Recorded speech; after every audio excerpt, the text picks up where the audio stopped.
The Last of a Driver Breed podcast is brought to you by DaftonClassic.com. Because I daily drive my 1970 Westfalia, I know the difference between parts that will work and parts that are truly reliable. I started Dafton Classic to help those who drive classic Volkswagens get access to top quality parts for their daily drivers, their show-winning restoration projects, and everything in between.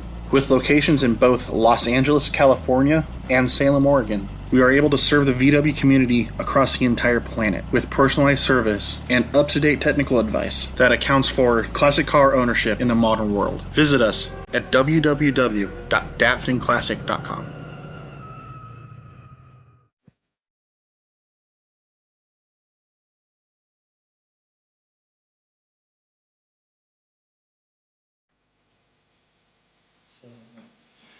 Well, how many times have you come to LA? This would be probably my fourth time. Let's see, fourth time. And I don't get a whole lot of time here. I was usually USPS runs is why I'm here. Um, Other times they just put me in LA because I need to work the station. Been there once doing that. That's usually the best time because I can go out and visit people. Mm-hmm. So Well, but this trip you're not visiting people. This trip has a purpose. yeah, This is Ian Matthews, howdy. an infamous internet troll that I've known for about a decade. Yeah, But this is our first time actually meeting in person. yeah, pretty exciting. So I mean, he's here on a mission. He left Sacramento last night. Why were you in Sacramento? Well, I bought a Suburban, and Flew cross country to buy a Suburban. yeah, just GMT 800. Now I have a GMT 400 Suburban at home, and then I have the 800. But I like collecting my odd ducks, and this one was definitely an odd duck. Yeah, because it's not just a Suburban, is it? No, it's a 3/4 ton. The Suburban 2500 Quadra Steer, and this one it's a 2004. The guy took real good care of it. No rust, California car, and I had to have it. And this Quadra Steer is it's an interesting system. I've wanted to learn how it works. I just couldn't pass this up. Yeah. So what else do you have at home? You have Odd ducks. because you're known. I've mentioned a couple times in like the Facebook group that we're gonna have my friend Ian on. He has a Syclone. Yep, I got a 91 Syclone. Again, because my first car I ever learned to drive in was a 94 Blazer. And I started reading about Blazers, learning about them. And there's this one they turbocharged, because every high schooler, they want to pretend that they got a sports car. You're not going to have a sports car right off the bat unless your parents are rich. So you always find some reason to justify why your car is special to you. And I learned about these turbocharged ones while I'm reading, and the Typhoon, and then I see that the S15, the pickup truck, was turbocharged all-wheel drive. That was the first one, the Syclone, and I'd wanted one ever since. They looked cool. They had just that perfect like mini truck with the ground effects body kit. I loved the look of it and the idea behind it. So finally, I get a good job and find one for a good price, and I flew down to Florida to pick it up, and it's been mine since. So the theme of the podcast is obviously daily drivers, but you don't have a daily driver. You're flying all over the world, as it were. But the Cyclone's a driver, right? Yeah, it's not a garage queen. I got it set up. The guy that got it from, he owned it for 2 years, only put 100 miles on it. So he was garage queening it, but he had 3 others that he drag raced. He had one that was a twin turbo LS1 swap, sacrilege. Then he had another one that was completely built. It was still the LB4 V6. It made like 550. That's about all you're going to get out of that engine, 500 to 600. And then the other one he had was a Sonoma GT, which is even rarer, but they don't have the turbo or anything. They got the front and back body cladding, and that's about it. What makes it a GT? Just the body kit. That's it. So the Sonoma GT is a throttle body injected 4.3. It's not even it's an LB4, but it's like the base LB4. The Syclone is, there's a lot that goes into it. There's engineering paperwork I have for it that is It shows everything they do. Basically, GM builds the block, and they give it nodular iron caps because the horsepower they're putting through the engine goes within the 30% margin of safety for the block. So the engineers reduced it to 15% and then put nodular iron caps on it so that they could shove it out the door. So it starts life as a S15 Jimmy or an S15 Sonoma with a special block in it, and then they ship it off the PAS and they turn it into a Syclone. And the Sonoma GT basically is that, but without that special engine. Then they just shove it out the door with the body kit. So it's not just a V6 with a turbo. The Syclone itself, it's got a completely different management system in it from the Sunbird GT, I think. Similar ECU. It's the only 91 or 90s and up model S15 or S chassis that has a 700 R4 transmission in it. It's very similar to the Corvettes, but there are some really radical changes that they put in the transmission. You get some arguments online about what all differences are in the Syclone. You get people saying that they have forged cranks and forged pistons. They don't. They have hypereustic pistons, but a standard crank, standard conrods. It's all pretty much the same block. Just an LB4 with nodular iron caps, except the distributor is not at the standard 10 o'clock position that you find on a 4.3. It's moved to the 12 o'clock, right behind the intake. And the intake is custom for the Syclone, so getting down in there is one of the worst jobs on the planet, especially when you got to loosen the bolt. Everyone's got their own. You know a Syclone owner when they go to loosen a distributor because they have their own little methods of doing it. Some of them use crow's feet. I have a set of swivel sockets that fit in there because I have Volkswagens too, and it's interesting to see how people get that thing out of there. It's a bear. On top of that, the dash is different in a Syclone. Sonoma, or it's a Sunbird GT dash. It's got a 4472 all-wheel drive permanent all-wheel drive transfer case from a Safari. You mean like the van? Yep. The big vans. Yep. And a G80 rear end, which people that know GMs, the G80 is known as the Gov Bomb. It has a limited slip differential in the back, but all the limited slip differential does is detect a certain percentage of wheel spin and then immediately lock both wheels up. It doesn't procedurally come on or fade on. There's no clutches. It's a Sprag clutch. So it's known as the Gov Bomb because if you accelerate too quick and one wheel gets going too fast and the clutch kicks in to lock the wheels, it can explode. I've never heard of it happening in Cyclones, but it happens in Suburbans all the time. So comes on like a centrifugal clutch, just pretty much. Just winds up and kicks it. Wow. Yeah, it's. I have not explored a G80, so I'll just keep my knowledge of the topic, to myself. But from what I understand, once it spins up fast enough, it just locks the pinion gears inside, and it's really hard on it. There's all kinds of other weird things about Cyclones. That the airbox is a little different. Syclone airboxes, I've seen them sell for $600 because everyone takes them off and puts the intake in the front because then you can hear the turbos spool. And the Syclone community, half the people are really smart. I should not have underestimated them. Some of them are really, really smart, but the rest of them are all country bumpkins. It's pretty funny. And just seeing the dynamic of people arguing back and forth and people that know what they're talking about and people that have no clue what they're dealing with, that think they know. And that's one of them putting that filter on the front so you can hear the turbo spool. And it's like, dude, you're killing your turbo because now they don't have a wastegate or a blow off valve, or they have a wastegate, they don't have a blow off valve.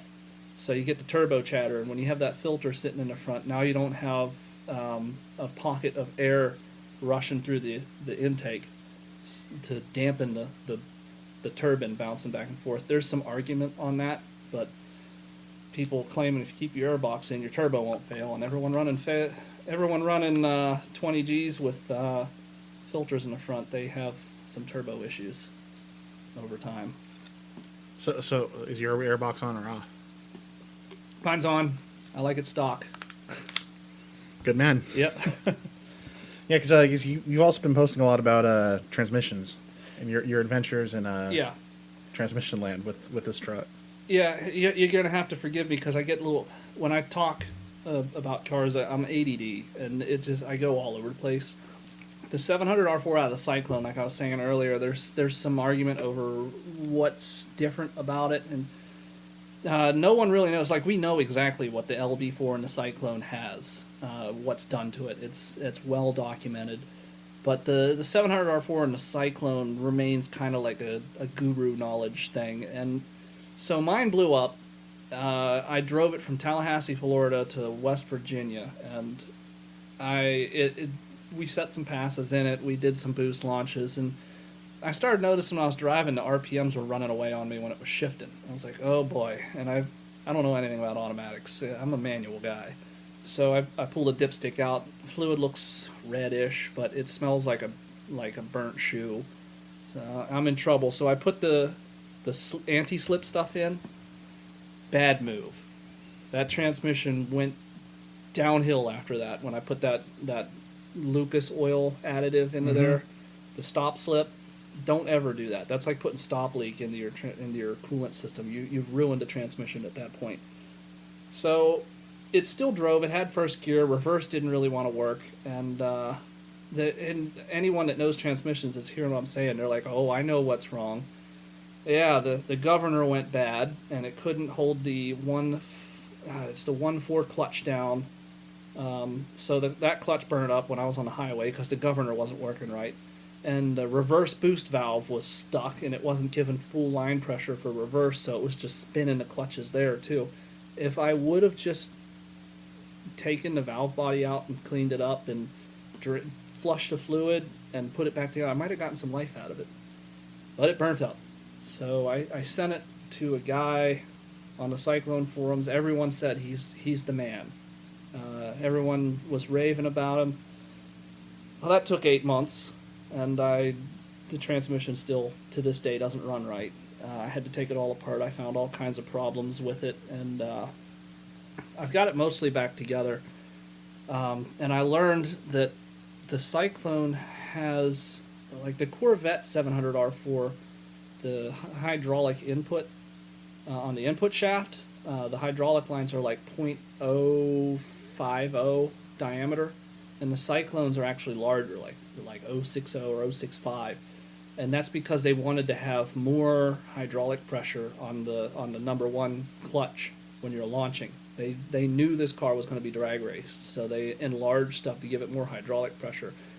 And while I'm sure people will argue me and say they've been running a 500 boost valve for years with no problems, running max line pressure on a Cyclone is a bad idea. It puts undue wear on the clutches. It's hard on the pump. It's hard on everything. You reduce the life of your transmission by running max boost valves. So, and I found this guy had used a custom boost valve, which ended up being part of the problem. It was machined like crap.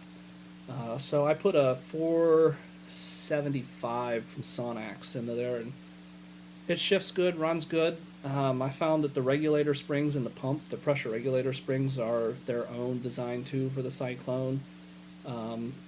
So is the torque converter. The torque converter control valve, the land that you normally have to grind away, it's not there. Just a number of little things in the transmission that someone in GM, they knew about all the shortcomings of this transmission, and they tried their best to clean it up. So the neatest part of that truck is the transmission, and it's the most overlooked thing. Well, how many miles have you put on the Cyclone since you got it? Because I got it at 103, and it's at 109.5 now. 109,500. So I've been driving it a fair bit for what it is. I don't daily it. I only drive it when it's sunny out, especially out on the East Coast. I mean, you look at the thing funny, it's going to rust. Mm-hmm. Since I got it from Florida, it's already kind of turned a little bit of patina down under there. So I've been kind of like putting LPS2 on it, trying to keep it from rusting. So what was the story on getting it? Because when we first started talking online, you were the fiberglass and the MR2 guy. Yeah. And then Civics and Miatas and an Audi. I wanted to defend my fiberglass in the floor thing. I didn't know what I was doing.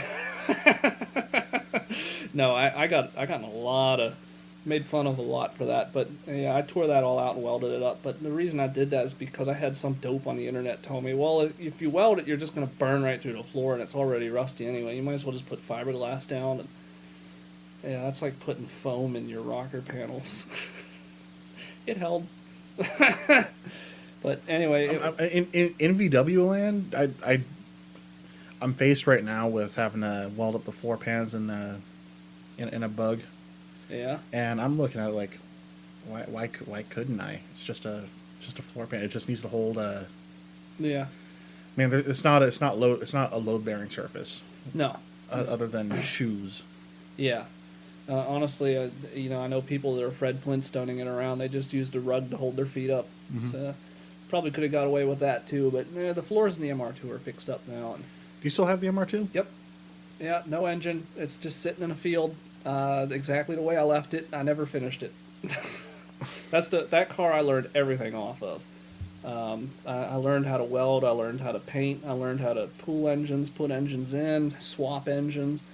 It was like my test mule. And then I got this '97 Civic HX, and everything I learned on the MR2 I put into that, and it was a great car. I had it for 5 years, and then I ended up giving it away to my friend Steven, because I bought a 2006 Civic Si and out of a junkyard and rebuilt that thing. The front end was all smashed up, repainted it all, and that's been my daily driver since. And then, the Audi and the Miatas. I've had 3 Miatas. I got, 1, 2, 3. Again, driving around the country to go pick them up. Mm-hmm. So, fun stuff.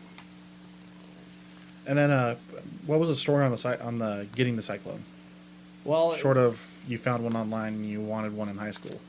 Since I work for an airline, I'll just say U.S.-based cargo airline because my owner doesn't like to be identified. Sure.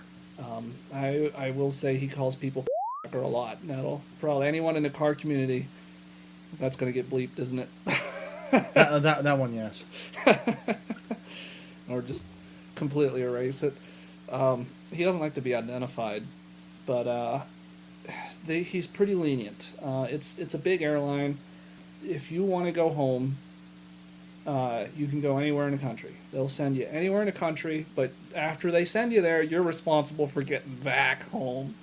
So I told him, hey, I found this car in Florida. I told my scheduler, and she's like, okay, so? And I said, well, I need to go to Tallahassee to get this. And they said, well, we have a 767 that goes into Georgia, and from Georgia, we can get you down to Tallahassee. So that's what we did. I jump-seated on one of our 767s, dressed up in my monkey suit and everything, and the pilots, they see an engineer get on board, they're like, we don't have engineers on these planes. I was like, yeah, I'm you do this flight. Yeah, you do now. It was funny because I was on there was a couple issues with it, and I was like, do this, do that.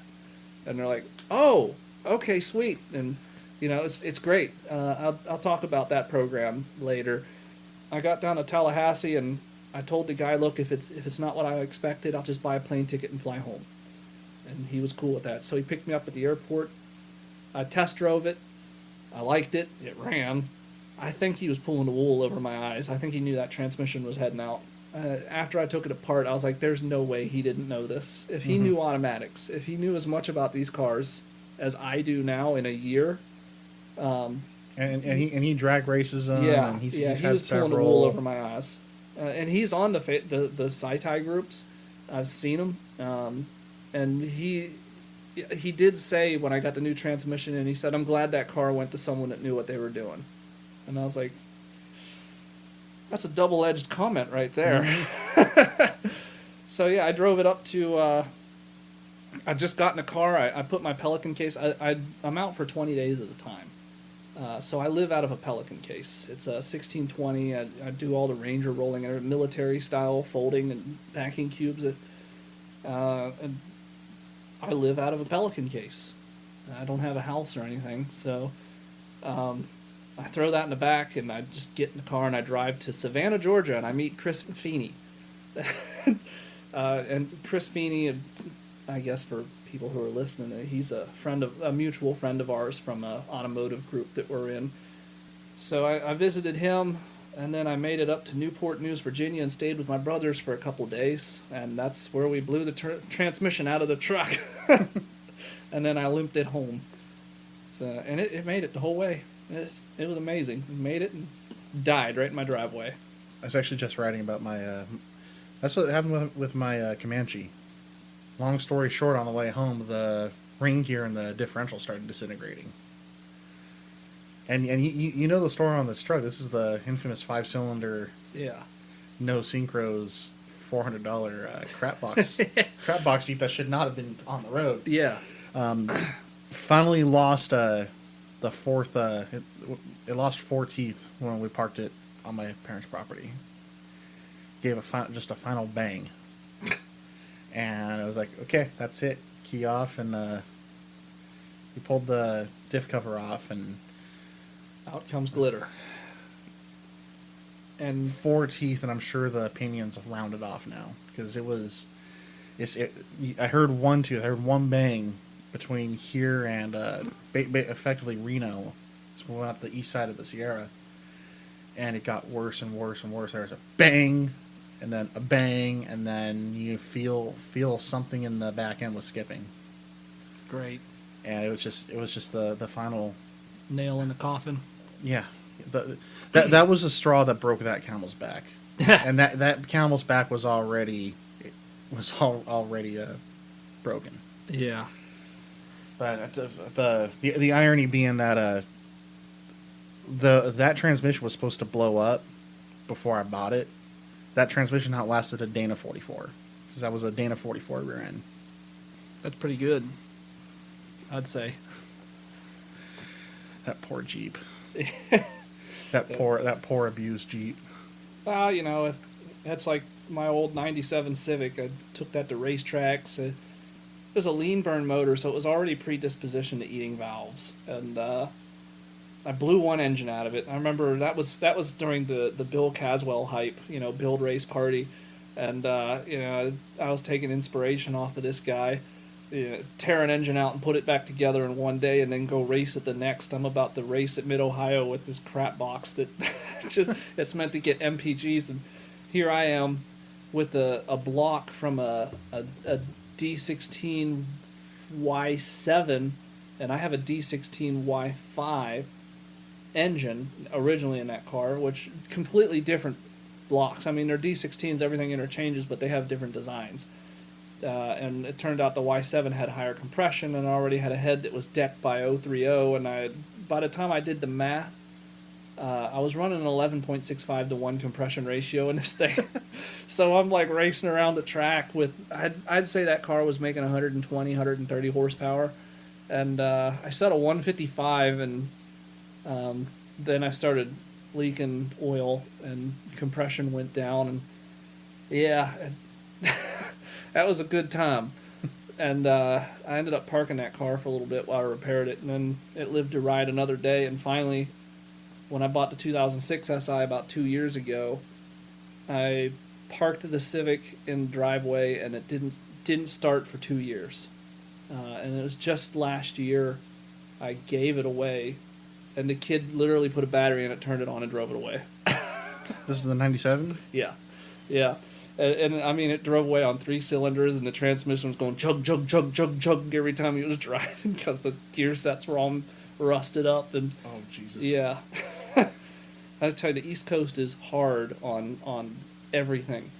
And those old transmissions, it gets in the breather tube at the top of the transmission, and the gears will start to rust up in there. I've seen some weird, nasty stuff. Never even heard of that. Yeah.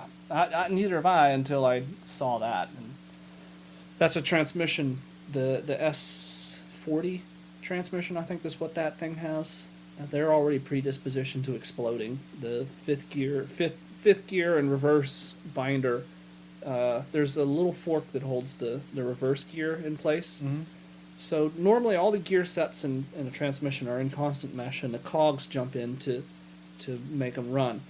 Well, the way reverse works is it puts a little third gear in between the gear sets, and it makes fifth gear counter rotate, and then it locks the cogs in so the transmission goes backwards, and that gear can fall out of the little fork and fall into fifth gear while you're going down the highway, and then you've got a transmission all over the highway. Yep. That's on a Honda. Yeah. Yep. Don't. Wow. Wow. Hey, Honda will tell you the same thing. We make engines. That's what they tell everyone. We make engines. We just happen to make cars to put the engines in. So. No, that's wild. Yeah. Yeah, Honda.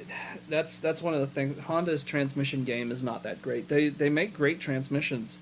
The transmission in my Civic is great, except the synchros always go bad. Because their reputation for having nice, smooth, yeah, click out transaxles. I mean, that goes back to the 80s. Yeah, I'll give them credit on that. It is a nice shifting feel. The only transmission that I like more than my Honda is my Miata. The Miata is just a hot knife through butter. You shift it and you get a satisfying pling every time you can just hear the forks moving inside, and it's so direct. It's not notchy. Like, I've driven my friend's Scion FRS before, and I thought he had a short throw kit in it. And I mean, this thing's just like click, click, click, click, and it hardly moves. It's very direct and notchy, and I can see how someone would like that, but like the Miata, just the 1-2 shift is so satisfying. It's very well gated, and you can just feel it pop out of first and pop into second. And the only thing that comes close to that is a Honda transmission. But Hondas just have issues with their synchros. I think they were using Kevlar or brass. They were using brass synchros in the first generation of my car. And then they switched to carbon, I think, and that fixed the issue. I'm not sure on that. I could be dead wrong. But I know the second generation of SIs, they fixed that issue, and then it had a whole monotony of other issues. So, like what? I know they had problems with their differential because they use a helical limited slip differential, and there were people complaining about the clutches not working right inside of them. Even the Torsen style, they still have clutches in them. They're just not. They don't rely on the clutches to hold everything. The clutches are just a friction surface to tell it to lock up. Mm-hmm. So there were issues with that. Third gear pop out and second gear pop out is real common. With my car, I can't drag race. I have to double clutch everywhere, because if I try to do a 1-2 at a high RPM shift or a 2-3, it's just going to grind on me. It won't go in gear. So, which now what I've done is you see those kids driving the STs around with the crackle tune. Mm-hmm. I've tuned my car to keep the fuel on just a little bit, and retard the ignition a whole lot. So the engine slows down, but not as fast, and it makes a bunch of crackling out the back, but it's enough time for me to double clutch and shift. So when I'm driving Spirited, it only does it above 4,500 RPM the way I tuned it. So when I'm driving, you can hear like this, vroom, it's a nice quiet crackle. It's not obnoxious, but still. Yeah, it's not that fake two-step that the no, it's kids none of that. Going. No, none of that. No, it's kind of like just a little ka-thump. You can tell that it's retarded the ignition and it's doing something weird. And it's just delaying the drop off so you can double clutch. Yep. And I could have just left the fuel on to do that, but I wanted to be an ass. You drive a Civic, you have to do something obnoxious. It's just the way. And your Civic doesn't have is it otherwise stock? I mean, yes. Most obnoxious Civics are 3-inch, 3-inch exhaust, stainless tip, and yep. Some knockoff eBay wheels. I've been avoiding modifying my Civic for as long as I can. And before I had the Honda tuner for it, I have a Honda Flash Pro to tune it. It's stock. That car really worked good for double clutching because they have what's known as a rev hang. And I think Honda did it for California emissions or something, but the engine stays running when you shift. It doesn't shut off, so it hangs on a rev for about a half a second. And Honda got rid of that, and then I put it back in. And So everyone's like, "You've been driving that thing around with rev hang, and you're that fast?" I'm like, "Yeah." So because out east there's no real straight highways, so we hang around like the tail of the dragon, which is like the Mulholland, the snake to you guys. And I'm kind of a regular at the tail of the dragon now. It's like the West Virginia guy that shows up every now and then. Where is the tail of the dragon? Tennessee. Everyone says North Carolina, but that's where it starts, and it immediately goes into Blount County, Tennessee. It's 318 turns and 11 miles. Yeah, that's nothing like the snake. What's the snake like? Like 2 miles. Oh, You're through it in under 2 minutes. oh yeah. This Going downhill I there's in a Volkswagen. Don't ask me how I know. yeah, I don't want to. There, I'm kind of an advocate for keeping the Dragon as like a vacation for your car. So I don't go there to race. I go there to have fun. And I tell a lot of people that like your car is so much more capable than you are as a driver. Almost all cars are way more capable than their drivers. So just go to the Dragon and do your thing. Don't race. Don't time yourself. That said, I do know that 9 minutes and 25 seconds is the fastest anyone's gone through there, so they've had a higher moving average than 60 mile an hour through those turns, which is incredible. For 11 miles in 9 minutes, that's incredible. So I think I can usually do about,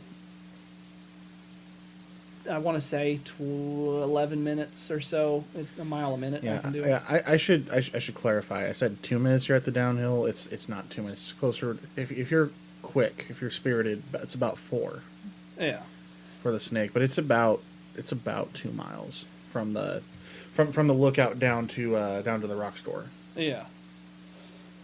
Or Well, not the rock store. The rock store is actually further down, but to the gas station. I'm not run it yet. Unfortunately, I won't get the opportunity to run it. Unfortunately, it's been closed down since the fires. Yeah. They have not opened it up. It's all gated off. That's unfortunate because I've always wanted to go on it, but So, the one I would recommend. I know you got places to be tonight, but my offer still stands. If you come out for a couple of days, I'll split a Turo. We'll get a 911. We'll go up Angeles Crest. okay. That is I haven't gone all the way through yet, but that's like a couple hours of just windy, going up to 7,000 feet and then coming back down. Nice. Because it starts right up here about 5 miles. Okay. Yeah, That's the this I might have seen it coming in from Sacramento then. it goes up the spine there. There are ski resorts. Yeah. Up here in the Angeles National Forest, up in the whatever they call that mountain range. So I'm totally blanking on it. I'm going to feel like an idiot. But yeah, it goes all the way out to Wrightwood and then drops down towards Victorville. Yeah. So there is a nice highway that up at the top of you. If you go up for an hour, that's where I go camping up at Chileo. Okay.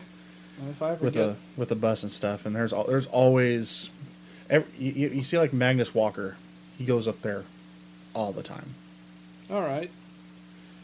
Leno goes up there on his bikes all the time. Okay. Up to the Newcomb's Ranch. Nice. So that's definitely that's definitely when you come back. They don't close. That one's not closed. That's definitely one to do. I'll have to keep in mind next time if I get a C check and my aircraft is in maintenance, then I can just ask to go out here. Can you put me out in LA to work? And then not work. But yeah, back to I got sidetracked. We both got sidetracked. No. Yeah. Let's get sidetracked. That's the point. Yep. The what you're asking about the Civic, that car surprised me because driving it on the Dragon, the first time I had it, I had no idea what I was doing. I had regular brakes and regular tires because it's my daily, and I cooked the brakes, I cooked the fluid, I cooked the tires, but I could just feel this car just pulling me forward. And before all this, I talked a lot of crap on the 8th gen Civics. I thought Honda had sold out to the boy racer, Subaru and the stoplight go fast. It is, at its time, it was a fairly quick car. It'd be like the Focus ST today. It was, the car to have for good mileage, good insurance prices, and have some fun with. But they got rid of their wishbone suspension. I was like, oh, yeah, this is just Honda selling out. And no, actually, it was Honda realizing that they could not reasonably keep the wishbone suspension and meet the NTHSA safety requirements or maintain ride quality and comfort that people expect out of cars today. So Honda made the jump to McPherson, and they knocked it out of the park. And the argument that finally won me over is my friend Ryan. He said, look, the fastest car in the world's an Evo, and it's got McPherson's in it. I mean, they win time attack all the time. So I started trusting it, and I started driving it, and it just... I remember someone commenting on when I was on a track, they said, you're faster everywhere in that car. You're way faster than you were in the Miata. So I work well with the car. I started looking, first I upgraded the brakes. I got I'm running G-Lock R10 brakes, they're kind of like a race brake for the street. Mm-hmm. And then I upgraded the lines, the brake lines. I'm running RBF 600 brake fluid, and I was happy there. And then the exhaust started coming apart, and that's when the race stuff happened. I ended up getting an NVIDIA Q300, which actually was the quietest exhaust I could find. It's not bad, but there's some drone, and I'm not too proud of it. But then I switched to... I got a header on the engine because my manifold cracked. And I got a private label manufacturer V2 header, and that bumped me from 190 horsepower. When I got it retuned, we were up to 201 horsepower with that thing. And now my car's kind of got that growl, so you can... When it starts, it sounds really cool. It starts up, it's like, It sounds like a race car, but then when you're driving it, it's got the bah sort of sound to it. And I wanted to try and figure out how to quiet that all down. I ended up putting a resonator chamber in the NVIDIA Q400 or 300 exhaust. There's an extra resonator chamber in there, and that helped. I try to keep it as stock as possible. But now we're at the point where I'm driving it in autocross and Tail of the Dragon and racetracks, and I'm starting to outdrive the car, and I'm learning that that chassis is underbraked and it's set up to understeer, and I can't fight my way out of it. Maybe I need to step back as a driver, but right now I have suspension coming in for it from a company called Redshift, which I really like. The guy calls himself Redshift because of the blue shift, red shift. You're going to move away, so you're red shifting as you move away from everyone else. I was like, I'm sold. He's a great dude, too. Absolutely great dude. His name's Chris. Anyone that's listening that has Honda products, this guy is the man. Just goes above and beyond to help people. So, yeah, I got that coming in and a few other things. It's slowly turning from a daily driver into like a track car. It's an excellent little platform. Out of all my cars, I enjoy that car the most. It's like your Bug. It's very mechanically simple, easy to work on, and you get in and there's no frills. It's got the nav and the nice seats and everything. There is that, but it's go, stop, steer. That's all it does. There's no ABS. There is ABS, but there's no traction control or nannies or any of that. Just get in and drive it, and it's all on you. So what kind of events are you doing? Like with the Civic or in general? Both. Nothing right now. This has been a year of car because of the COVID-19 crisis. I was signed up to do the Hot Rod Power Tour, and I don't know if they canceled it or not, but I got my money back because I ended up this whole coronavirus thing. just can't do it. There's car shows where I'm at, I can't do them. I've gone to a couple tracks, Mid Ohio and VIR, Summit Point in West Virginia, or yeah, Summit Point Raceway. They're open, but the car shows, not so much. Autocrosses, forget it. I've had a couple people message me about autocrosses, but I've been at work. So it's been mostly hanging out in my shop, just working on cars, and it's worked out well. Because I go home, I live with my girlfriend, and if I'm not working, I get antsy. Like she is the type of person that she likes to watch like Parks and Rec and just on the weekends just sit back and relax. And I have to work. I have to go full speed all the time. So it annoys her, but I'm like, sorry, dear, I gotta work, and I'm out in the shop, and I come back filthy dirty, and I get her tub all greasy, and I gotta like scrub the tub down while I'm cleaning out, and but yeah, it's been great. I've gotten so much stuff done this year because of the coronavirus, so it's been the year of car. I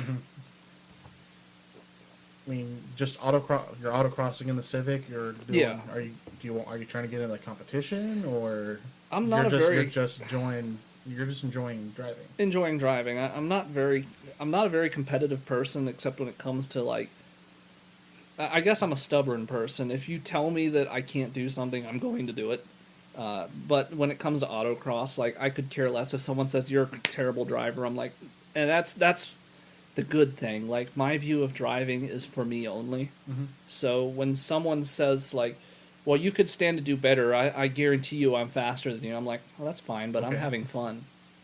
So and I do take some pride, not pride, but some time to step back and like, am I doing this right? You know, look at how the other people are doing this. How am I stacking up? And trying to learn, but that's just to try and get a little more fun factor out of it. Competitive racing is I enjoy autocross, but people get so into it. And it's a great crowd. I usually when I go to autocrosses now I got a camera, so I'm just shooting events. But the people there are real nice. They're real friendly, but man, they turn into absolute savages if you're someone that's established and you threaten them in any way on in terms of performance or time, they'll turn into a savage. It's rough. Luckily, I'm not that good of a driver, but I've seen like my friend. He started with a WRX, realized that was a bad idea. The rule with autocross is get the cheapest fast car you can get and send it. So he got a Focus RS, and that put him in a good class. He started cleaning up. And not for someone, he's got a lot of experience now, but for starting out, someone that didn't have a lot of experience, I mean, he made enemies. There were people like, you know, oh, well, you're relying on your brakes too much, or you're just using... There's regulation on the tires, but you know you're relying on your tires too much, or you're just hogging it in and using your car's advantage over us. You know they'll find any reason to tear you down. Just talk crap. Though. Yeah. So that's competition in general, though, isn't it? Yeah, and that's why I tend to avoid it. Everyone. I mean, you can be computer programming. People are gonna. Computer engineers get that way about code structure. That's and syntax. I mean, the type of person I am. I mean, you've known me for a while.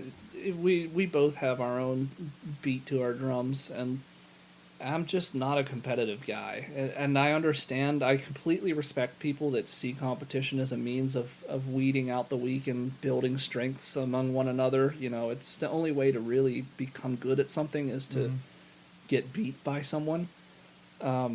But for me, I'm a nomad. I like to observe. I like to watch and learn, and it's fun for me to do what I'm gonna do, and then just watch other people be good at it. You know, I like watching the Let's Player on YouTube. I won't buy a game. I'll just watch Markiplier play it. That's the way. And in my career too, us aircraft mechanics, we're all a strange bunch. It's all kind of in the same level of. I don't care about you or how good you are. This is what I'm doing. So it works out for me. So tell me about the Miatas. We're going through all the cars. Yeah. Every car's got to have a story. Every car. Yeah, and like I said in the beginning, we got odd duck. I have odd duck cars. Mm-hmm. Everything is just, whether intentional or not, they just end up being strange. Except for the first Miata. You remember John Dorsey? I do. So John and I went to college together, and John is also he sent me a Volkswagen dealer plate once. Yeah, he's turned into. I remember he got yoked up, got into bodybuilding. Yeah, he's a meathead now. He's doing really good. He's out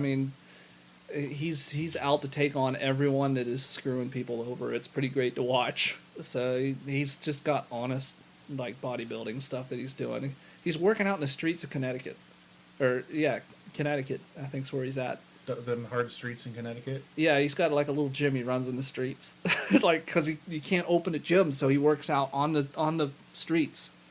Oh, like out on the sidewalk. Yeah, he's got an outdoor gym. So he's still pretty swole. He's doing good. He bought a C7 Corvette.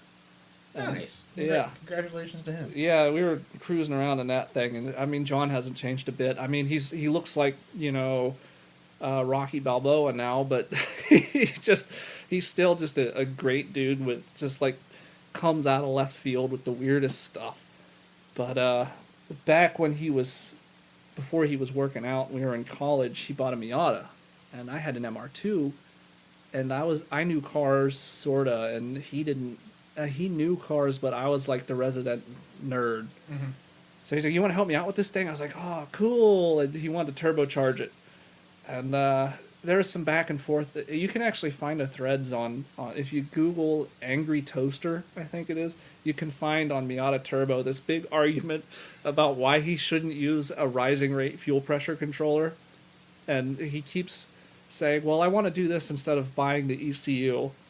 Everyone said, just get a Mega Squirt. Don't go with the spaceship thing, the rising rate fuel controller for a turbocharger on the car. Just get the Mega Squirt. And he led these people on for like 6 days. And the whole time he was actually having the admin of the page build him an ECU. And he said, so my rising rate fuel controller came in. It's weird, it says Mega Squirt on the side. Everyone got mad. That was the day. But we ended up we ended up turbocharging that thing in a parking lot and putting a roll bar in it. And right as the tow truck came to pull us away, we drove away without a tune. And we're like, I didn't know anything about tuning, so I'm like trying to figure out this stuff, and I'm like, okay, raise the fuel maps, okay, that stinks. the car stinks now. Let's remove some fuel. We ended up having a solid 11.5 to 1 fuel ratio under boost, just miraculously without knowing anything. Made it, worked fine. We got 190 horsepower out of that thing. So, and then he sold it to me. He was moving, or he had graduated something, and so he sold it to me, and I had it for about 6 months, and I was tuning it up, and I got a couple videos on YouTube of me playing with it, and my brother took it to go get cell service. I live in the mountains, so we got to go drive away to go get cell service. And he was not experienced with the turbocharger, and he went around a U-bend right when it came under boost, and it kicked him out, and he ran into a tree. So that was the end of that car. So he had worked all summer and had about $3,000 that he saved up. He said, I'll buy you a new Miata. So we're looking, and we drove all, I don't know, that was 2015? 2015, I think. We drove to Akron, Ohio. We drove to Columbus, Ohio, Cincinnati. Ohio has a big Miata community. Ohio Miata owners on Facebook. It's a big community, great people. So I'm just going through looking for cars, and I can't find anything. And on the way back, we were coming through Pennsylvania, and I saw one for sale. And I get the number, and I call the guy, and he brings it out to look at it, and it's a 94. And I wanted one with pop-ups. We were looking to replace the 99, which is the NB1. It doesn't have pop-ups. This was what they call the NA8. They have the NA6 and the NA8. S6 is the 1.68, 1.8. It was a 94, didn't know anything about it. And I was, me being a new friend here, I'm like, oh, does it have a Torsen in it? And he's like, I think so. He doesn't know anything about it either. We're just looking around. I ended up buying it right there. Bought it, drove it home, and our Fleet Smith, a friend of mine. That's another guy who dropped off. Yeah, he's a pilot now. So me and him, we still talk a lot. He came with me. We drove up and got that Miata, and he drove it back with me. And so he preferred driving my '97 Civic. He said it was set up better. But yeah, later I learned the '94 is an odd duck. It is the first year that they put the 1.8 in. Mazda. Everyone complained that the Mazda was great, the Miata, but it didn't have enough power. So they took the 1.8 out of the 323 GTX and threw it right in the Miata. Oh. They just took the turbo off. That was it. So it's got low compression. That year only, low compression pistons. I think all the Miatas have oil squirters, but the 94 has a larger oil squirter set to cool the pistons. So low comp, oil squirter, and it's the only 1.8 year to have a working functional oil pressure gauge. The rest of them are all dummy gauges. So 91 to 94, those are the only ones with functional oil pressure gauges. And the reason they did that is because Miatas tend to run a little low on oil pressure. It's just, at idle, they're like, 8, 15 PSI. Mm-hmm. And people were bringing them to the dealership, like, what's going on here? My car's not making any oil pressure. And they're like, it's fine. So now what they do is they just have it average out and sit in one area. So you see the normal 40, 50, 60, 70 PSI that they should be making. The interior is just a little, it's got the useless cup holders, but the cup holders it's a little different. Hailing from the 1.6 with the little fold open door where the armrest goes. And I think the Tombstone, which is the dash, it looks like a Tombstone that the radio and HVAC controls go into. I think it's a different shape than the rest of the Miatas. There's just little tiny things in that car. 1 year. Yeah, just 1 year. 1 year crossover stuff. Yeah, it's where they're just figuring it out. But that car's been stock. I've not touched it. I've never serviced it. I've changed the oil 3 times since I've had it in 2015. I've never changed the timing belt. I changed the transmission fluid and the rear differential fluid.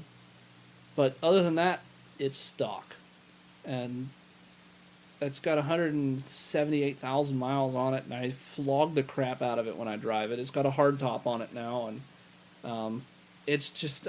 Miatas are... they're just such an enigma of a vehicle. You could just beat the ever-living crap out of them, and they'll take it. They'll gladly take it. You can bang them off the rev limiter all day long. Hell, going down the highway, they're doing 4,500 RPM anyway. So they're great little cars, but I don't fit in it. So that's a problem. I have the foamectomy done so I can fit a little better, but my knees still hit the steering wheel. Mm-hmm. Can't adjust the steering wheel in a Miata. It doesn't adjust. It's locked. Oh. Yep. So that's a problem. That's the first thing I did when I got in my 99. I was like, how do you adjust the steering wheel? And John was like, you don't. Well, I don't fit. And he's like, yeah. So. Yeah, that's always been a shame. I've driven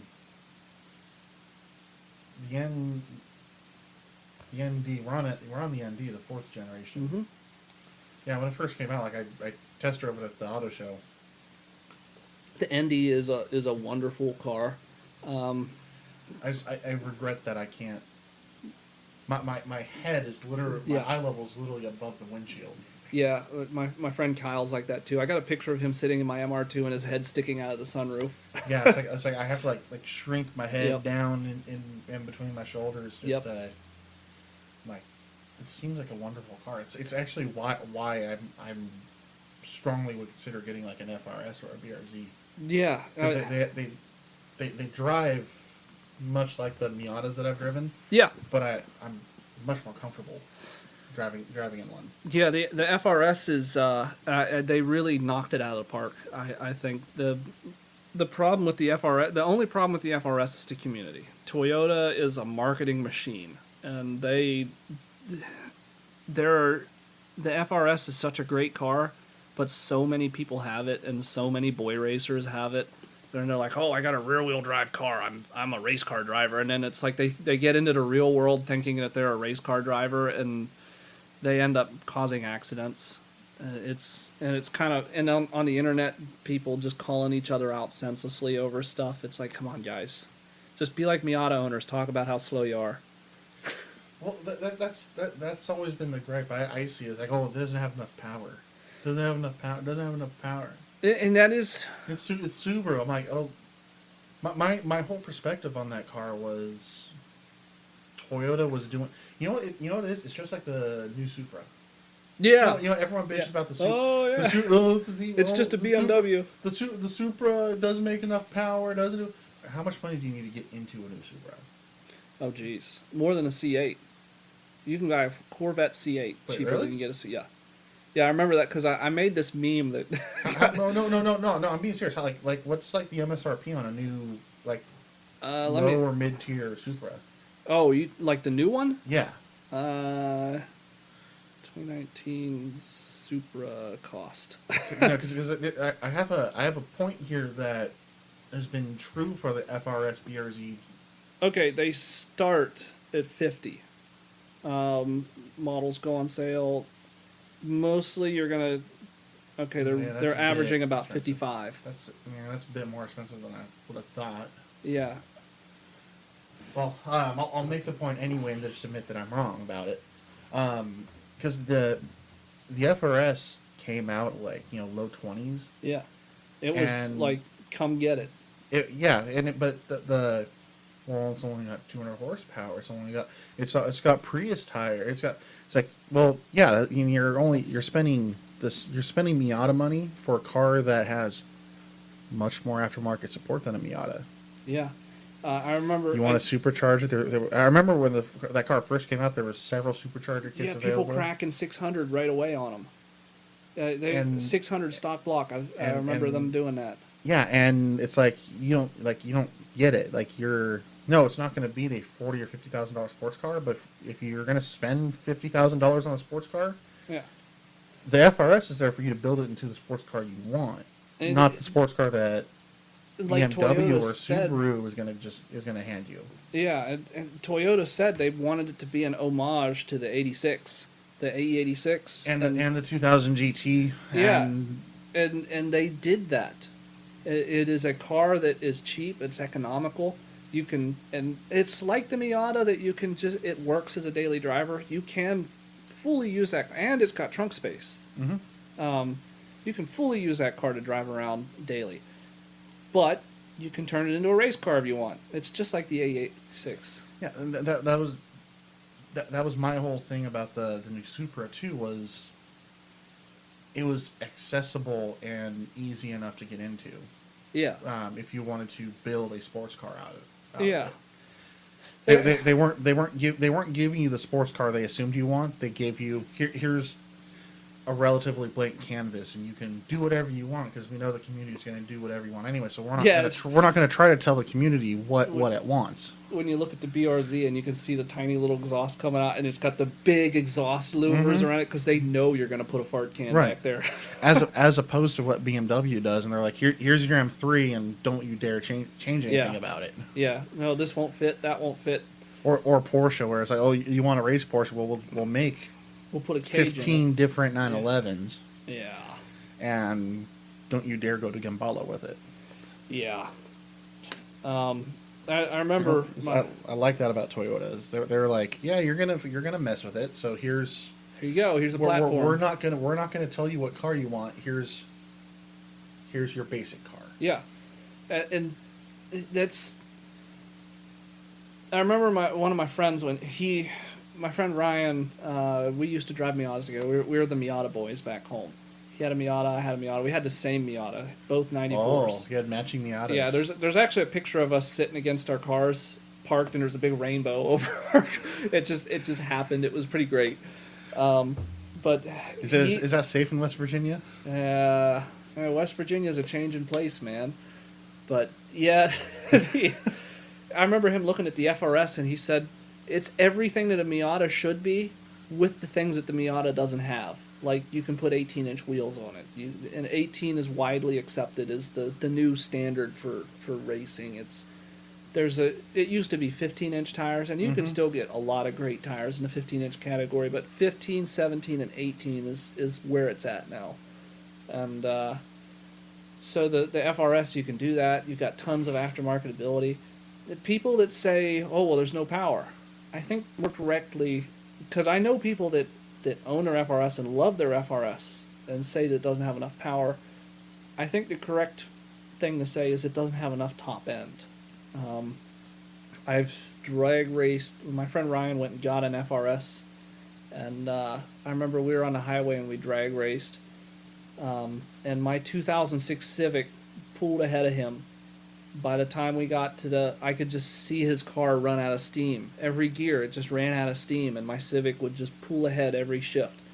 And it's because Hondas just have a lot of top end. The power just keeps coming and coming and coming. And the 86, it's very flat, but it just tapers off at about 6,000 RPM. And I think that's what people are really most upset about, is it just gets wheezy up there. It's a lively car, great to drive, but I think the complaint is that the engine just doesn't keep going through the whole RPM range. I could be dead wrong, but that was my experience. No, that actually makes perfect sense. Yeah. But a lot of the fastest drivers that I know down at the Dragon, they're either in FC3S RX-7s or FRSs. So, and the FC3S, that's another thing. Those Mazda RX-7s, they're when you look at them in terms of a car for the Dragon, you're hard pressed to find a better car. They're the perfect length, perfect frame design, and the engine options in them with the rotaries, or the fact you could slap a V8 in them, and they're great for that road.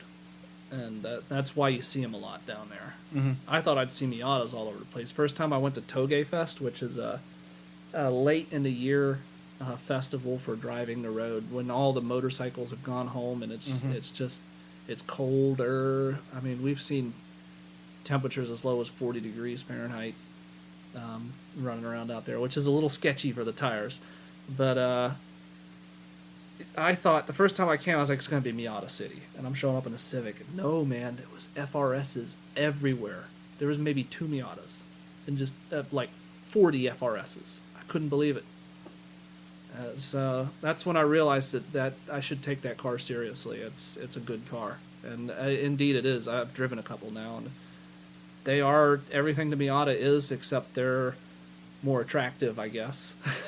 Well, yeah, and because they're Miata Plus. Yeah. It's certainly been my experience, because it's. I look like Shrek, but yeah, it's like it's a Miata I can fit in. Yeah, and it's a Miata I would have no issue daily driving that car. Yeah, they really did a good job on it. I'm glad they built it. I remember all the threads complaining about it, and I just didn't get it. Yeah. I didn't understand trashing Toyota. I just think the perception, the general community perception on that car was just all wrong. Mm-hmm. And that's why I brought up the Supra. It's like, yeah, it's not just, calling it just a Z Forpra. It's not like you're missing the point. Yeah. I think you should be on your knees thanking Toyota for doing what they're doing, because they should be making Camrys and Corollas. Yeah, I think and a lot of people felt violated because the Supra was you had the Corolla, you had the Camry, and you had the Celica. Mm-hmm. And then they made the Celica Super package, and then the Mark IV came out because they got the boxing gloves on with Nissan, and the Speed Wars ended, and there's no need for the Mark IV. The Mark IV was just wank. It's a great car, but that was Toyota. Just look what we can do, and they took it back to their roots, I think, with the Supra, but it's a global economy at this point, and Toyota would lose out by just making their own Supra. So working with BMW, I think was a good move, and they kind of brought it back to its roots. You know, it's a Grand Tourer again. It's not a. I don't know. I shouldn't opine on a car that I haven't owned, but this feels a lot more back to the Celica days. You know, it's a touring car. It's not meant to. It's impressive. It has impressive numbers, but it's not meant to be Godzilla. It's meant to drive around and have the power when you need it. So was the Mark IV built in response to the GTR? Is that what you're saying? I've always understood it that way. I could be wrong. That seems counterintuitive to me, but I wouldn't know. Well, we've all heard the story about the letter from the Japanese government. Have you heard that story? Refresh me on that. I know I've heard. So they had my understanding was that like the gentleman's agreement was for bikes. Yeah, it was, and I remember reading about a gentleman's agreement between Nissan and Toyota too. But you know, the story is Yamaha and Honda were going at it with our bikes go this fast. Well, ours go faster. Well, ours go faster, and out of nowhere, Suzuki, like the discount company, shows up with the Hayabusa. It was 200 mile an hour. And it's like, well, what do we... And then the Japanese government basically sent a letter that said, please stop this. And they all agreed to not do that. And I believe that included Toyota and Nissan. Again, I could be dead wrong. I've got such a wild imagination. Sometimes I can't remember if something happened or not. Well, because being the guy who builds Volkswagen Beetles, right? That's like the Supra and the GTR seem like totally different car. It's well, like they were both Grand Tours. Is that what the Skyline is? Yeah, it was a Grand Tour. It was like a stately, like 4-door Grand Touring car. Huh. You know what? I'm just gonna keep my mouth shut. I just looking at it, it's like, well, they're one's all-wheel drive, the other's rear-wheel drive. Well, they started rear-wheel drive. The GTR, they made it all-wheel drive to make it faster off the line. It was to the point where in the GTR, like the GTSs were rear-wheel. Rear-wheel, yep. And I don't. You know what? I'm just gonna look. I'm gonna Nissan Skyline. We're talking totally warped perception, and now I suppose, you know, the kids who grew up watching Fast and the Furious, like that's what they think a Supra is. You know, they see, you know, Paul Walker drives a Supra in one movie, and then he drives an R34 GTR in another movie. A Japanese touring car is what it was classified as, and it ran in the Japanese Touring Cup Car Challenge. Oh. Yep. Yeah, it was a tourer, but you know, they had the Skyline, and then they gave it the turbocharged inline six, and then it turned into all-wheel drive, and it was basically the Speed Wars. They were making these cars so they could race them, and this was what they were turning on the streets so it could meet the homologation rules. And they saw a lot of success. Nissan did. And Toyota was still high on its World Rally Championship stuff, and I think the Supra was kind of an answer to the GTR. But you know what? I should research that. Yeah, because I again, this is totally out of my depth. Yeah. What was Volkswagen doing at the time?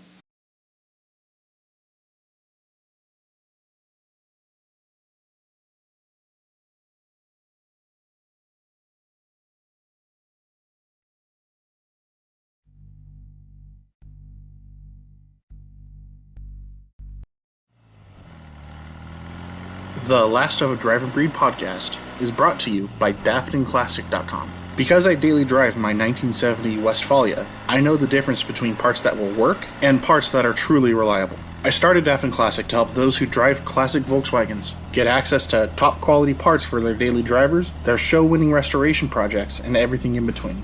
With locations in both Los Angeles, California, and Salem, Oregon, we are able to serve the VW community across the entire planet with personalized service and up-to-date technical advice that accounts for classic car ownership in the modern world. Visit us at www.daftonclassic.com.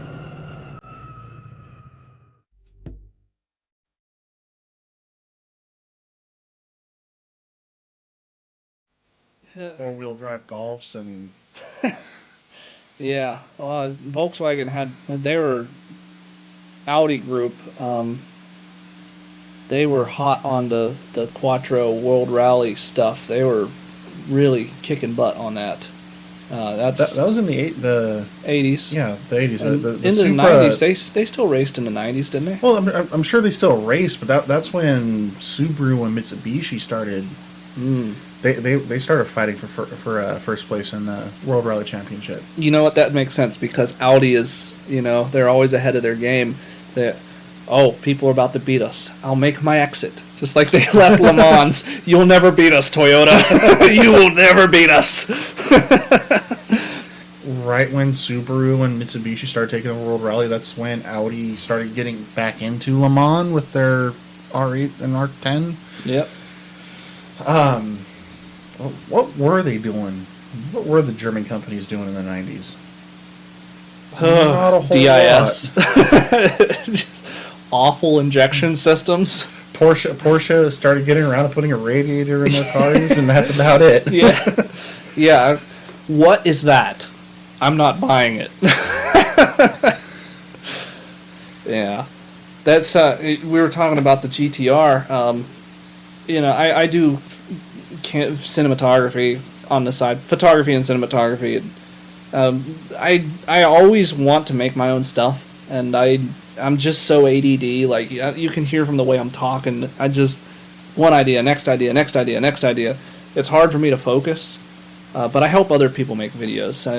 You can find some stuff on YouTube. I probably have my name in, but I want to make a video about the Syclone called America's Godzilla, because think about it. V6 turbocharged, all-wheel drive. They weigh roughly about the same, about 3,800 pounds. So, just a little bit of pushback. Would America's Godzilla not be the GNX? Oh, the Grand National? Yeah. It's not all-wheel drive. Fair. We're comparing Skyline to something else in America that's all-wheel drive, turbo, and V6. Now, the GNX is impressive, but in its own right. But that is America's cowboy, I guess. It's that car is straight shoot from the hip technology. Because that to me is sort of what the Supra. Yeah, I guess you could compare the Grand National to the Supra. Because my perception of the Supra is like, well, the 2JZ was such a solid platform that it made it like a really solid slingshot drag racer, and Titan Motorsports got into it, and they're making 1,000 horsepower in the early 2000s. Now we're pushing 2,000 horsepower out of 2JZs, and yeah, it's dipping into 7 and 6 seconds. What was that? There was something I shared on Facebook. Some guy. It was like, I think he broke into the 6s with a 6-speed transmission with a Supra. Yeah, I think the world. I got it. Let me look that up world real quick. speed record for a stick shift is with a Supra. Yeah, I know Cletus McFarland was trying it. This was just within the last month. Just broke into the 6s with a 6-speed, and I'm pretty sure it was with a Mark IV Supra. Huh? Because like you don't see Supras on the Snake. No. You don't see Supras.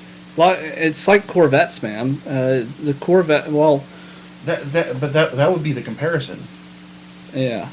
I mean, America's Supra would be the Corvette. I guess the Corvette. Well, yeah, I guess you could look at that. I don't the know how well the Supra handles. If it handles good or not. The Corvette isn't. It handles very, very good.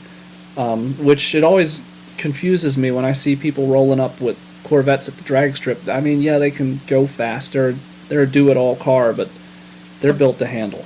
Yeah, because the Corvettes run Le Mans too. Yeah, they run circuits. Yep. Ugh. Oh, where is this post? Oh, here it is. Yeah, Mark IV Supra, Granis Racing, 690 at 194. Nice. With an H pattern transmission. That is impressive. you're going to be shifting gears real quick. Yeah, 6.9 flat. I remember they were that was with the engine stalled on that run too. So they can go faster. Is what they said.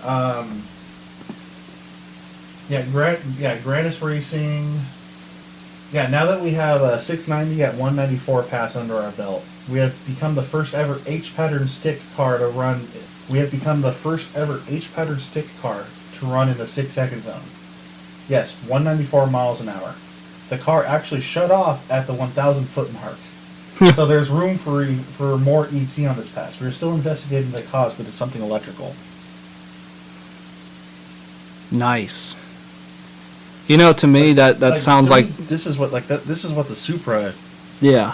From the first time I really saw them in like vehicular lunatics with Titan Motorsports. This car is just like a. I want to go mess with the V8 guys, so I'm gonna show up with a turbo 6-cylinder. Yeah. I guess the Grand National is along the same lines as that.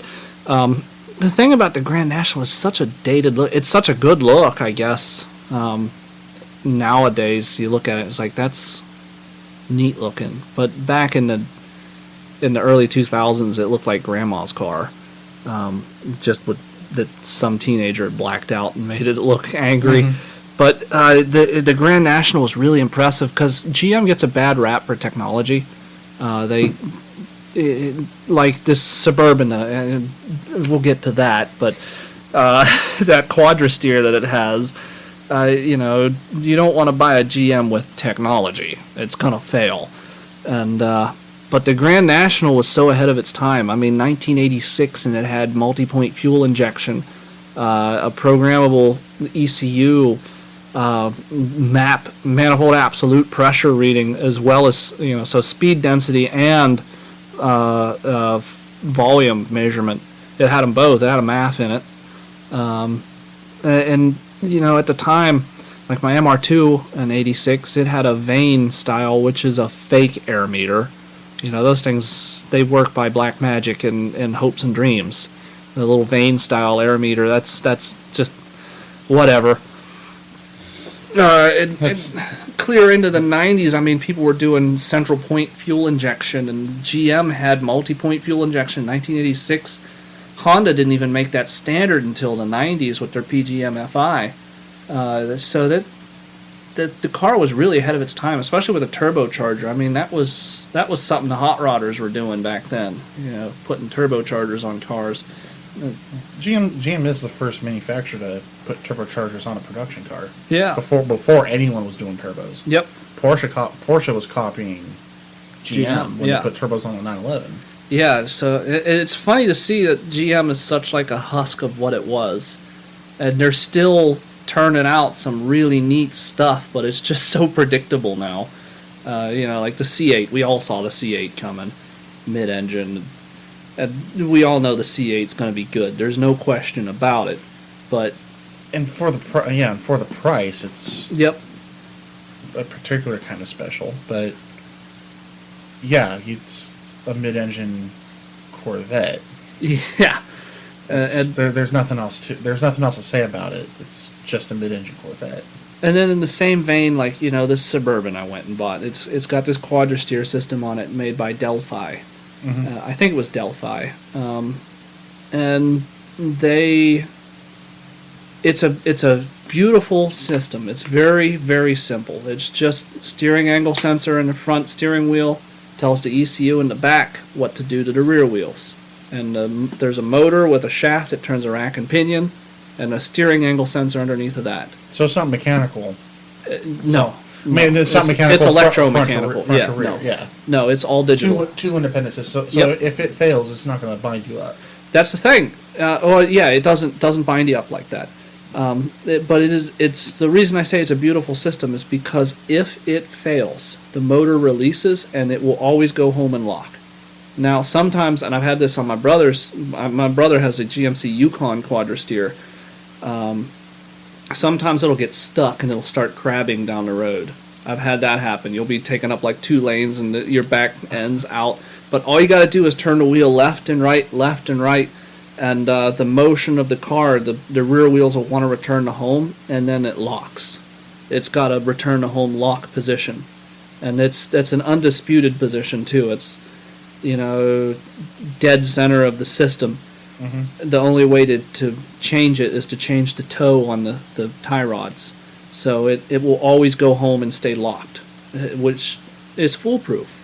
It's a great system. It's just that steering angle sensor dries out and goes bad, and good luck finding one. They don't make them anymore. The last one I saw was $1,500. Oh, Jesus. Yeah, so, which is why I went out and bought this, because for a while I've wanted to start a business doing like legacy support for vehicles, like, you know, my Syclone.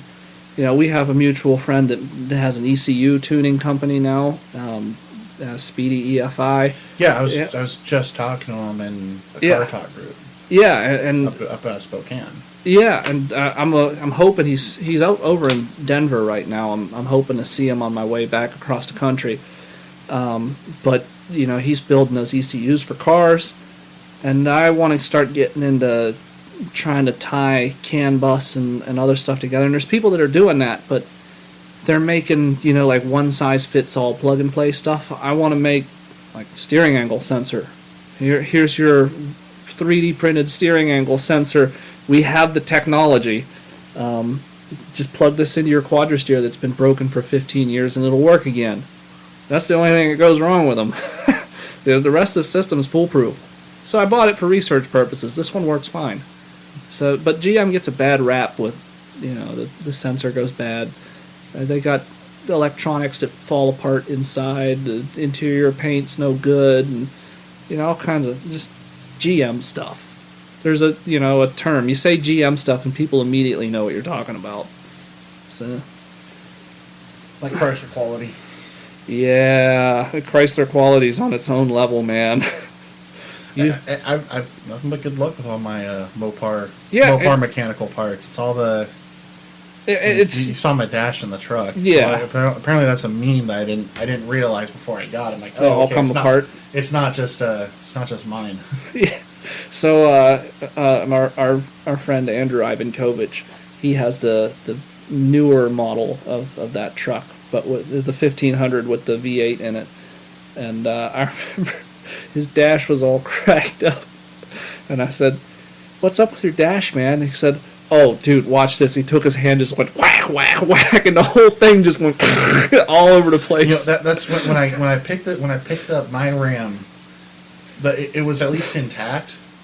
It didn't survive the first time. Well, there's a off-road park up about an hour to the east, called Azusa Canyon. Yeah.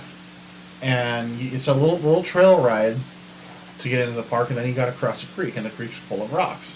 Yeah. That was the last of the dash. It didn't survive crossing the creek.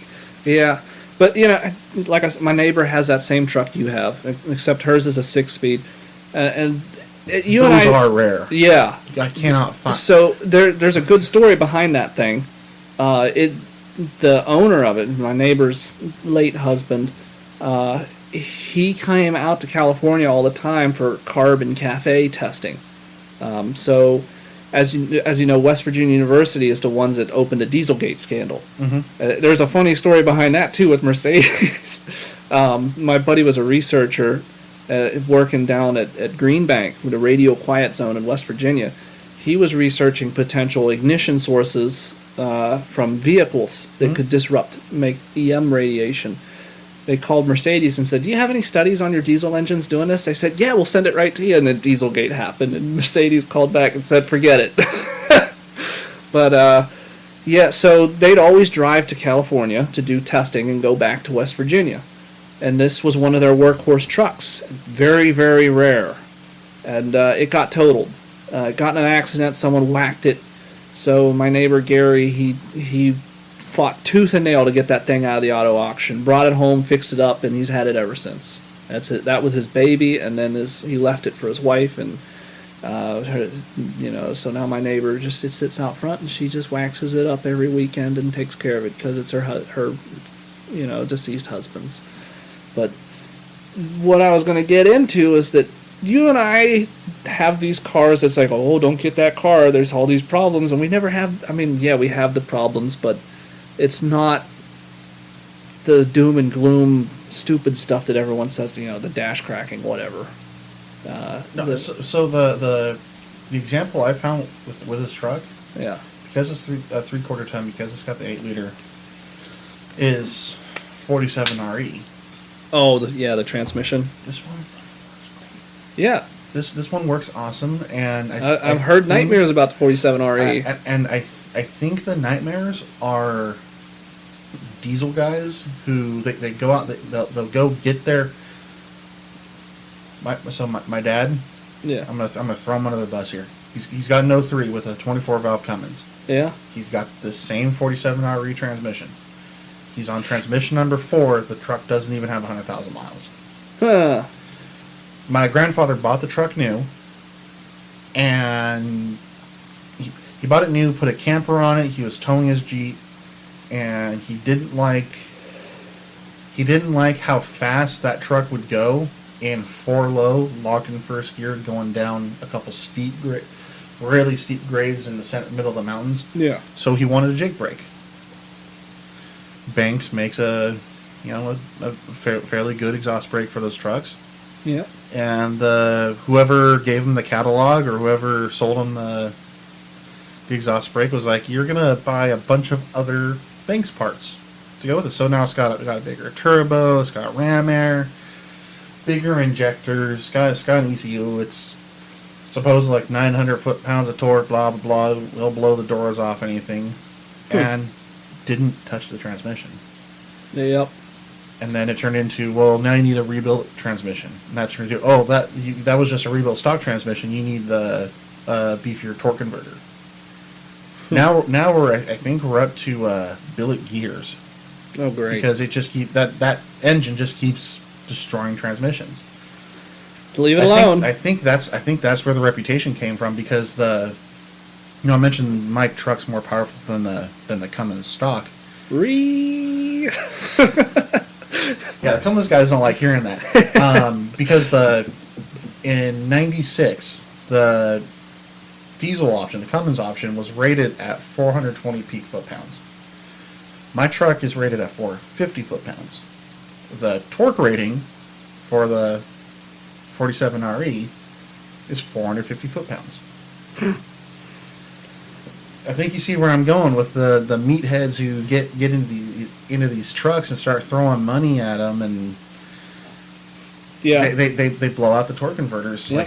like that. Yeah, and from what I've learned on transmissions, I mean, I as I fly around in my aircraft, I basically do nothing while we're in flight. So I get manuals. I got the automatic transmission service group manuals for the 4L60 and 700R4. Those transmissions are built to an operation specification. Mm-hmm. And it's basically, so we got the 4L60 in that Suburban, and they sat down and they said, we're going to build these new engines, the 6.0 and the new 5.7s and all and the 8.1, which they put in the Avalanche and some Suburbans. Didn't get it with Quadra-Steer. An 8.1 liter? Yes. V8? V8. Yeah. So the 502? Something. It's a 500. Yeah. Yeah, it's big. It's bigger than my V10. My V10 is only 488 cubic. Yeah. There's a 5 in it. I know that much. No, I remember there would be. I remember you see on forums talk about like 502 cubic inch. Yep.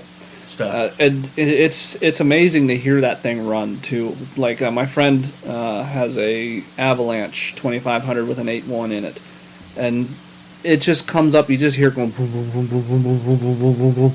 It's such a deep sound, and it doesn't scream. It doesn't roar like a Corvette or anything. It just shakes everything. It's just interior rattle and stuff. It's a very smooth engine, but it's just the exhaust note from moving that much volume. Mm-hmm. It just shakes. Yeah. Yep. Because that's how my V10 sounds. It doesn't. That's why I can't. I got to do something about the exhaust. I mean, you heard it. The exhaust is rattling like hell. Yep. But I can't find any sort of exhaust. There's no support for the I know. V10 specific stuff. Yep. And your average Dodge Ram second gen guy is like, oh, I'll just put a Flowmaster 40 on it, and I'm like, no. No thanks. So I don't know what I'm gonna do, but yeah, because the V10s don't sound like V8s. No. They just go. Yeah. Yep. They got that growl to them. Yeah, they don't. Yeah, it's not. They 'Cause don't burble. Yeah, it's like a 5-cylinder. The 5 cylinders just have that weird growl to them. And that's just 2 5-cylinders. I mean, I'm not saying it is, but it is. Yeah, two banks of 5-cylinders put together, and it's not balanced. And there's nothing symmetrical about that engine. Yeah, inline 6 is about as good as it gets, and That and V12 sound Yeah. amazing because they're two. Yeah, straight 6s and V12s are. That's why they sound amazing. That's why they drive up so fast. Is they're nice and balanced. They're symmetrical. That's They're a symmetrical design. The V8s are not. That's why they have a little crackle to them. Yep. But this engine is just even more so. Just not. It's weird. My Audi Allroad, when you take the... Yeah, we haven't talked about that one. We have not talked about the Audi. Another odd duck. You take the exhaust off that, and I have what's called piggy pipes, which is the Audi Allroad. It's the 2.7 twin turbo, and it has precats right after the turbo. So you punch those out, and then you punch out the catalytic converters. Hey, welcome to West Virginia. And I've got Oregon plates on my truck. Yep, you get what's called piggy pipes, and then you just dump those right out the bottom. And I mean, the thing just sounds like a Lamborghini. It's got a growl to it. It doesn't, because it's got the turbos. It doesn't have that Nissan G35 or Infiniti G35 VQ, the butt trumpet. Yeah, it doesn't have that. None of that. Yeah, but it has a nice growl to it, and because it's turbocharged, it throws a bunch of fuel. And then you lift the throttle to shift. It's like, oh shoot, but I'm still adding fuel. Boom! It's awesome. So, yeah, the Audi is it's something else. I've always liked them. I didn't know anything about Audis. I saw one for $1,500. I regret that I still don't know anything about Audis. Audi is a really interesting company and a really bad company. They know what they're doing. And they know what they're doing to the point that they know who's going to own the car and not complain, and who they can tell to screw off. So I am that person they tell to screw off.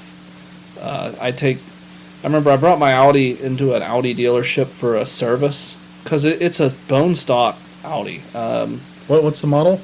It's a 2004 Allroad A6. So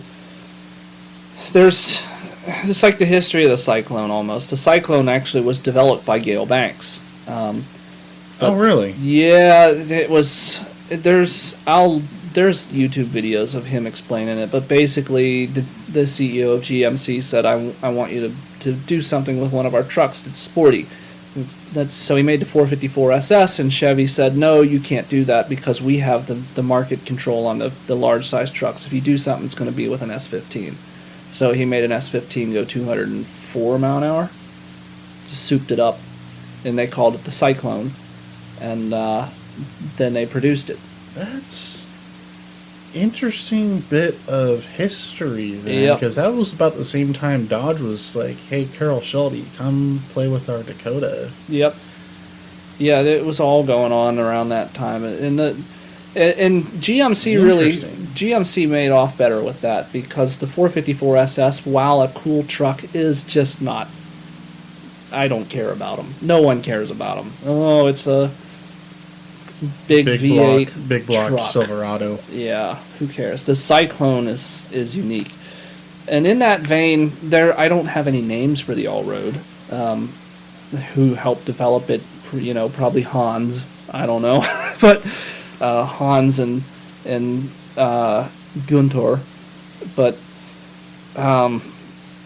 they Ludwig. yeah, they were selling the wagons because if you want an upstate family vehicle that is capable of handling a bit of abuse, then you get a wagon. I've been to Germany.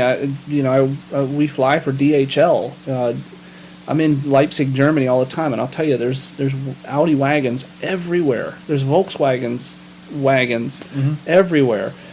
Well, BMW did something different. They made an SUV, and that caught Audi off guard. The X3 came out, and it sold like crazy in the United States. People loved it because they had, what were your options for SUVs back then? The S10 Blazer, the Chevy Tahoe. You can have an X3 or you can have a Durango. Yeah. So BMW made the X3, and Audi, I don't think, anticipated it doing as well as it did.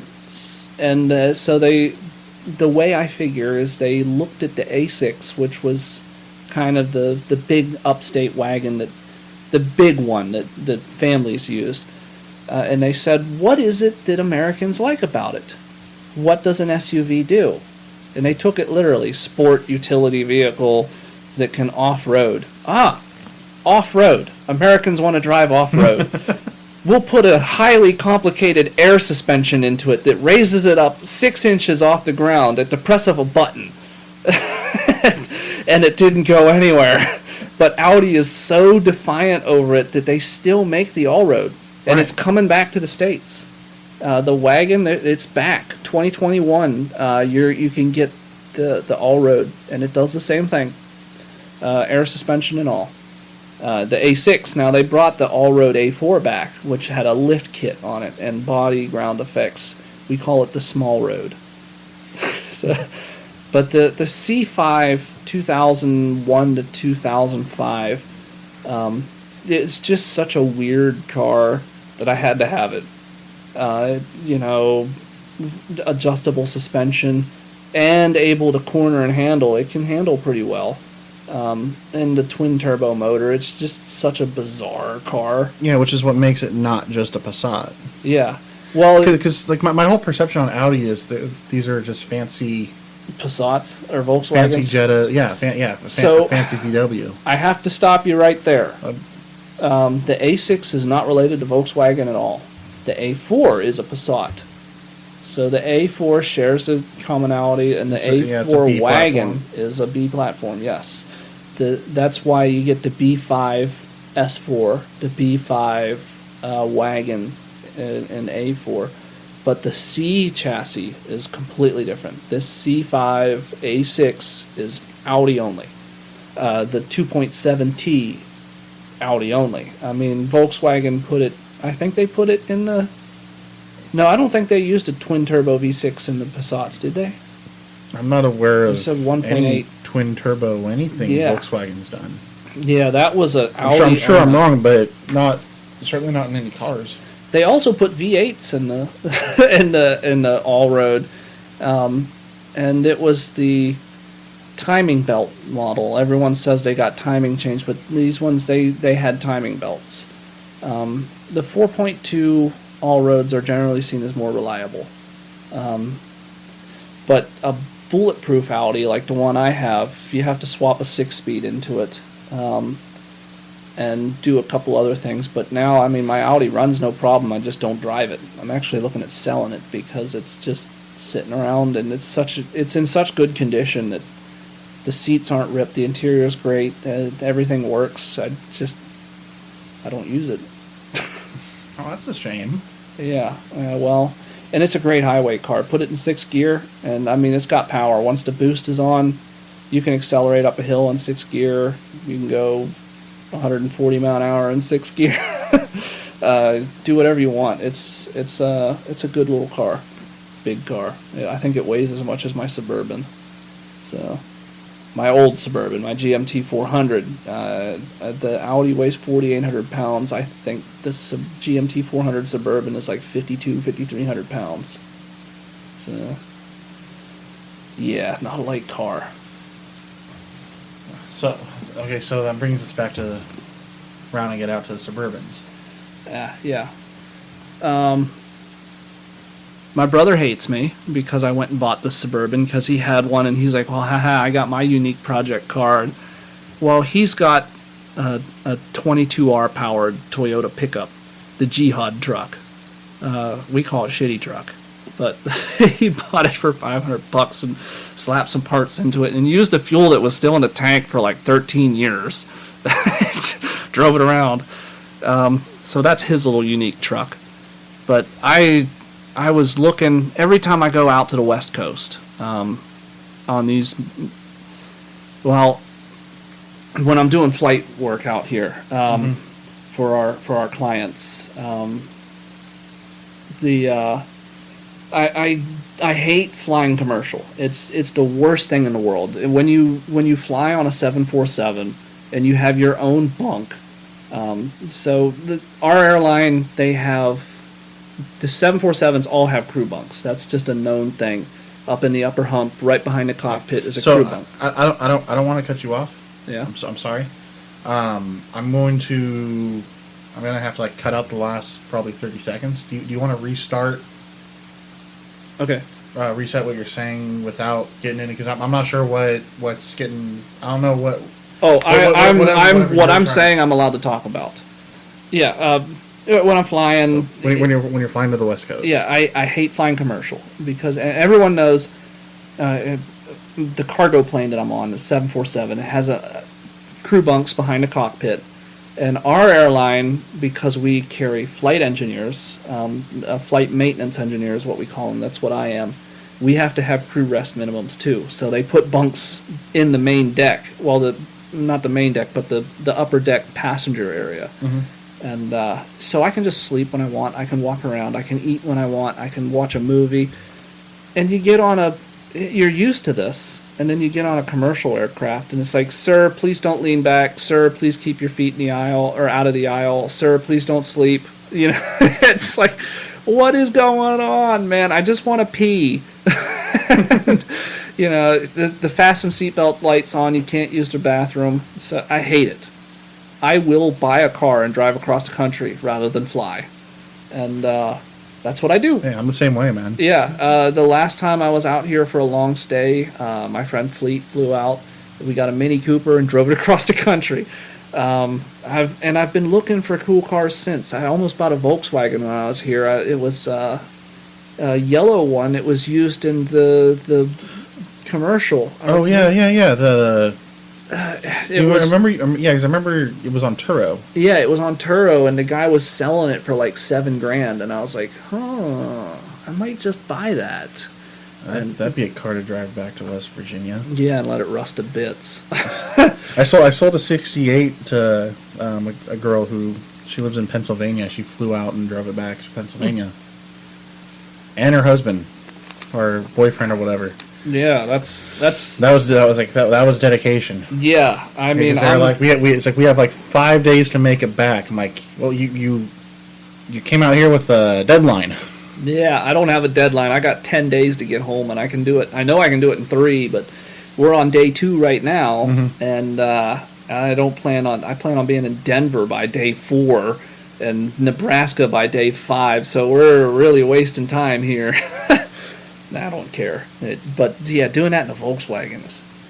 I'd had all my tools with me. So you know Leo. Yeah.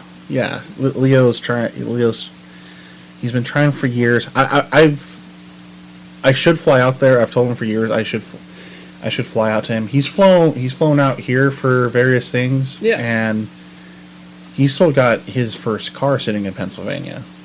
Yep. 63 Herbie. Yeah, he's told me about that. Yeah, he's told me, he's like, yeah, you can. I don't think he minds me saying this. He's like, yeah, if you want it, you can come get it, and I'll buy it back from you for whatever you put into it with the smash front end. And I'm like, yeah, how long has it been sitting? In Pennsylvania, it's probably in the ground by now. I'm like, no. So it's actually funny. I've got another friend who was actually living in that town. You know, he just moved to Arizona, but I'm like, hey, can you go see this car? Because Leo hadn't seen that car in a while. But yeah, Leo's trying to The point is, Leo's trying to get me to fly out to the East Coast and roadkill that car back. Hey, man. And there's a very strong part of me that wants to. The number one thing I can tell you about driving across, you've done a cross country before, haven't you? I've never been further. I mean, the last time I went like east of the Rockies was when I was like 3. Okay. Most of my I've done long haul trips. I've done like 20 and 25 and 30-hour drives, but that's all just going up and down the West Coast. Yeah.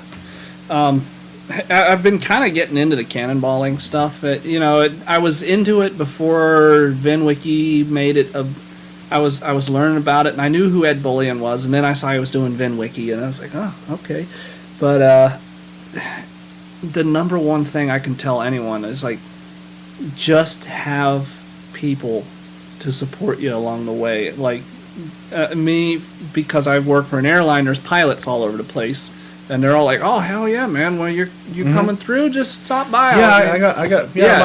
My house is in Tulsa. You just get to Tulsa. You know what Tulsa spelled backwards is? A slut. Oh, I haven't heard that before. Actually, I haven't. Yeah, yeah, I hear that joke all the time. I haven't heard that one before. Yeah, it's a slut. Wow. But that's the best way to be successful getting across the country is having people that you can plan your route to stop at. Well, not anymore. Yeah.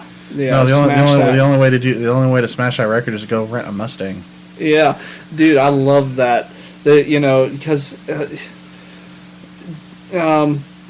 Ed and them. I remember when Ed made a video. He said you're going to be spending at least $100,000 doing it, and that's because Ed is in his own. He's a what do they call that? A person of higher class. He has always known money, and that ain't no thing to him. I shouldn't say that. He's like you or I. He drove the. Did he do the AMG? No, that was Doug. Doug DeMuro did the. No. Doug. I can't remember his name, but him and 2 other people. They're the ones that went and did it. Doug runs switch cars. He's the one that he co-piloted it, and someone else ran a tuning company for Mercedes. They're the ones. Oh yeah, and Doug did use a Mercedes. You're right. What am I thinking? But the latest record for the traditional cannonball, get some people together and modify a car and shoot it across the country was a Mercedes, but it was like a C63R or something. Mm-hmm. But Doug used or Ed used a Mercedes too, but he used it because it had that hydraulic suspension in the back, and he filled it with fuel tanks. He was the first one to do that. Right. And he did spend like 6 figures getting it set up and getting everything ready, and you're going to spend $100,000 doing this, and he was right. And then this guy shows up. Because it was like in March. Yeah. They did it in like a bone stock Audi with just extra fuel tanks. Yep. And there's been like half a dozen other like known people to do it, and then he does it again with a Mustang. Now it's from Hertz or something or whatever. Yeah, from Hertz, and the Mustang. That guy he knew what he was doing. That is smart planning. He knew that car was capable of 159. And like he said, it doesn't matter what you do, it's doing 159. Anyone that says it goes faster, you're lying. But it had cruise control that could go up to 120 mile an hour.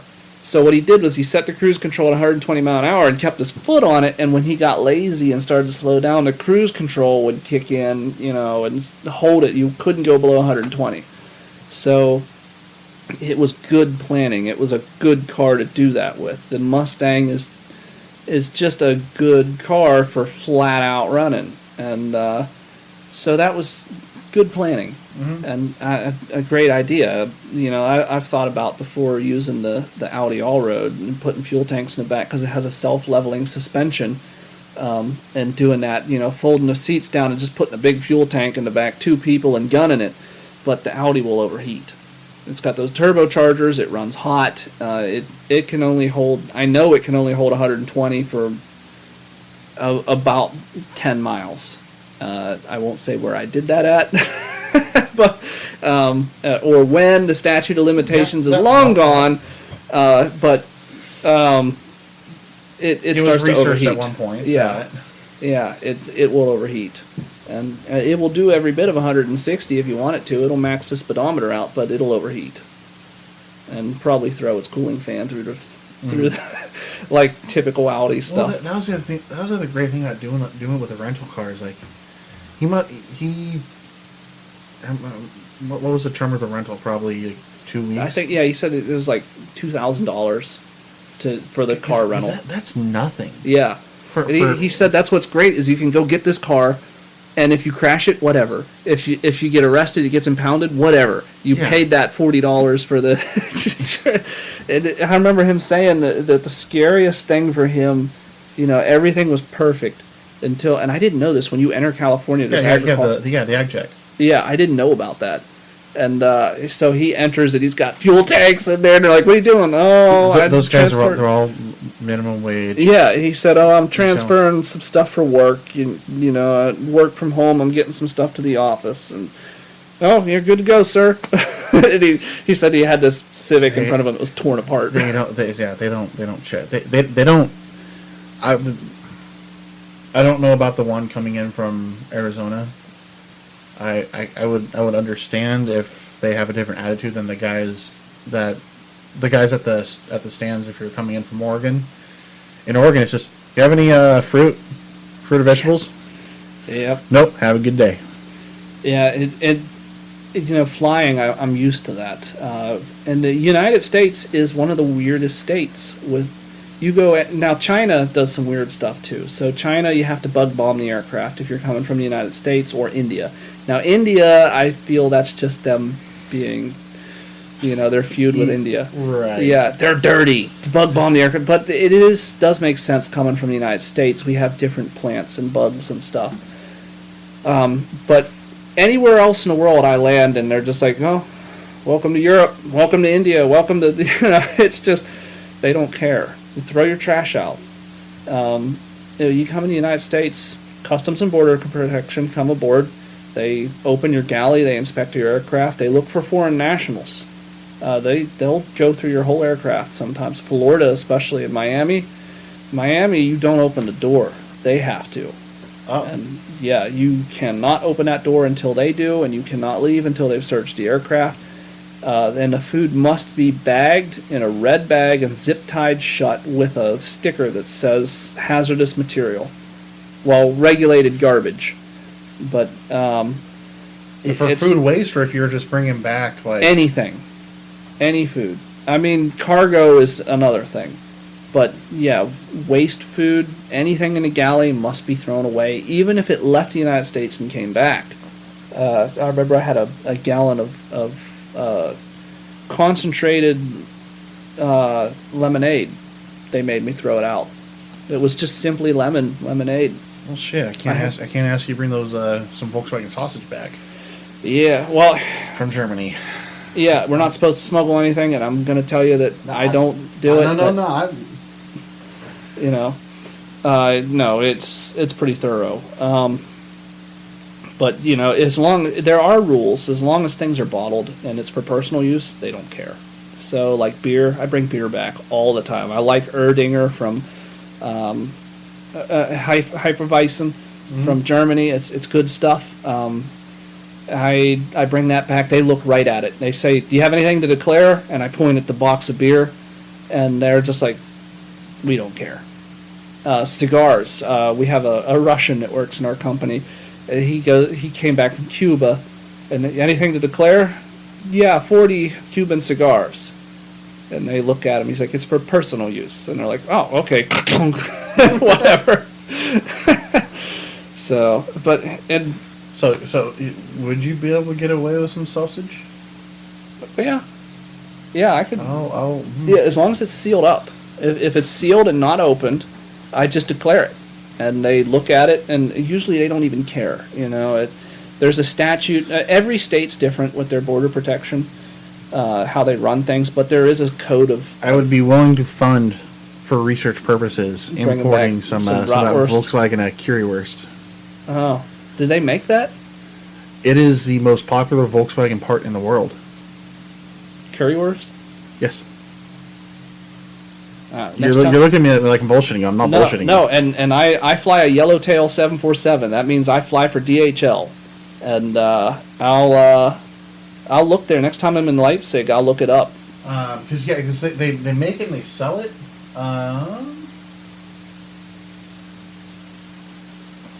Yeah, I can declare that stuff and bring it back with me. We do Part that all number. the time. It's 199398500 Alpha.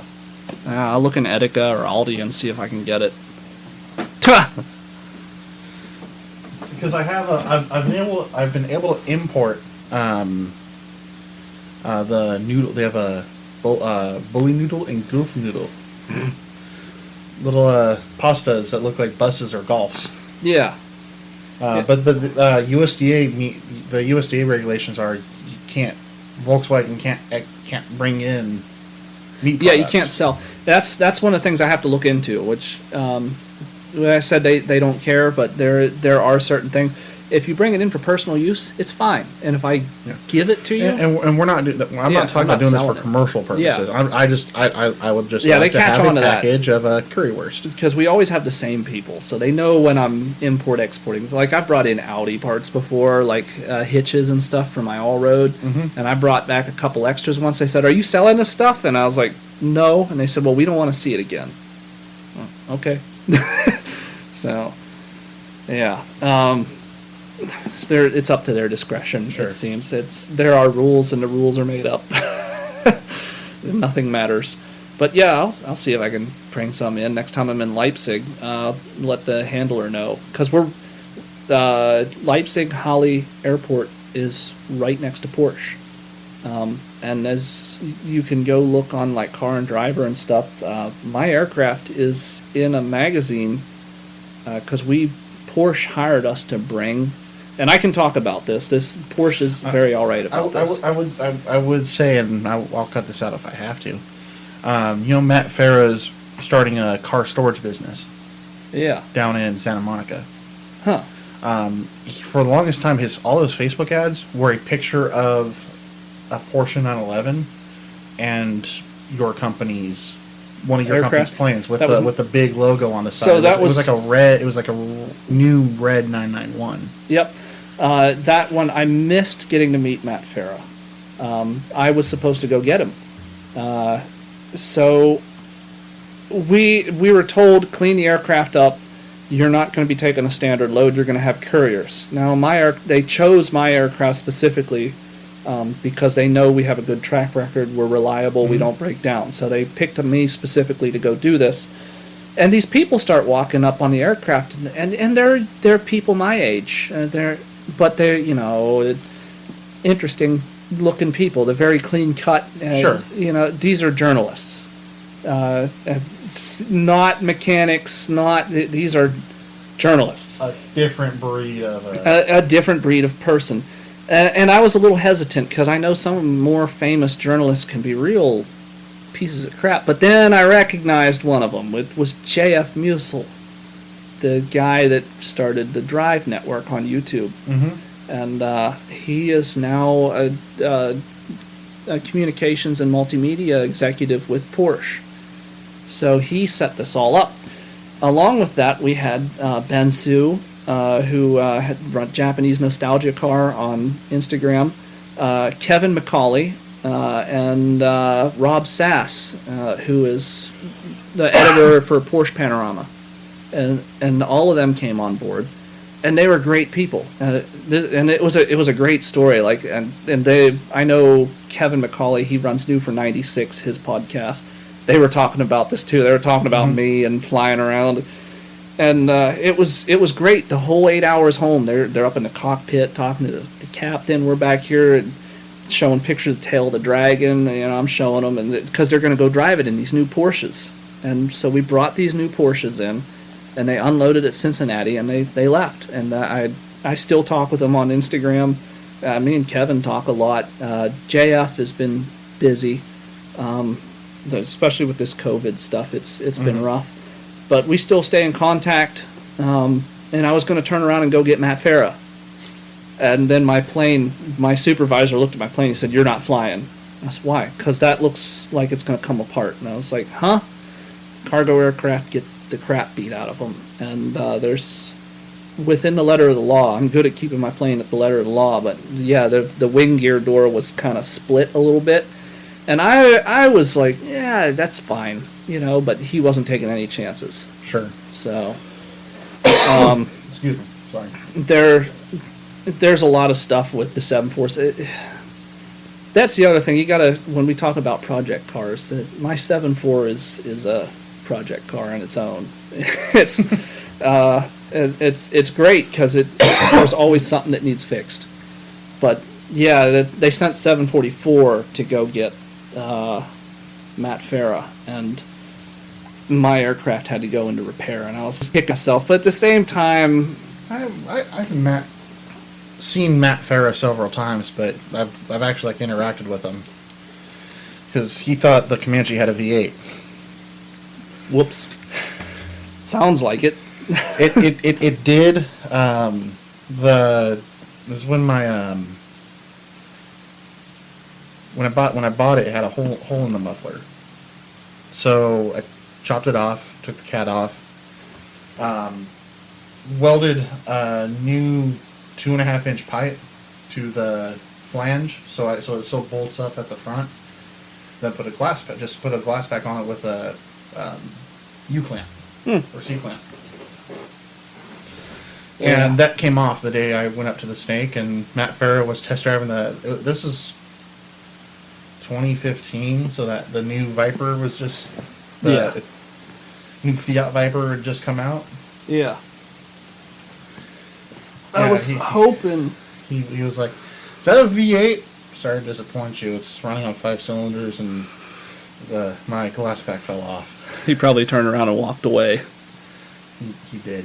Yeah, he's got 3 modes from what I understand. He's got his presenter mode that everyone sees on YouTube, dealing with crowds, which apparently people think he's a dick, and then is dealing with personal friends and stuff, which he's an alright guy. Yeah, he was far more interested in like Natasha's little Texas Lexus thing. Yeah, that made me a bit butthurt. Yeah, well, it's hard to talk about that. That car was a joke, and I'm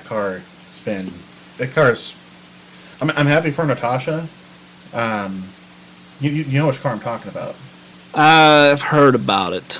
It's a LS300. Yeah. It's a 91 Lexus with my friend Cal.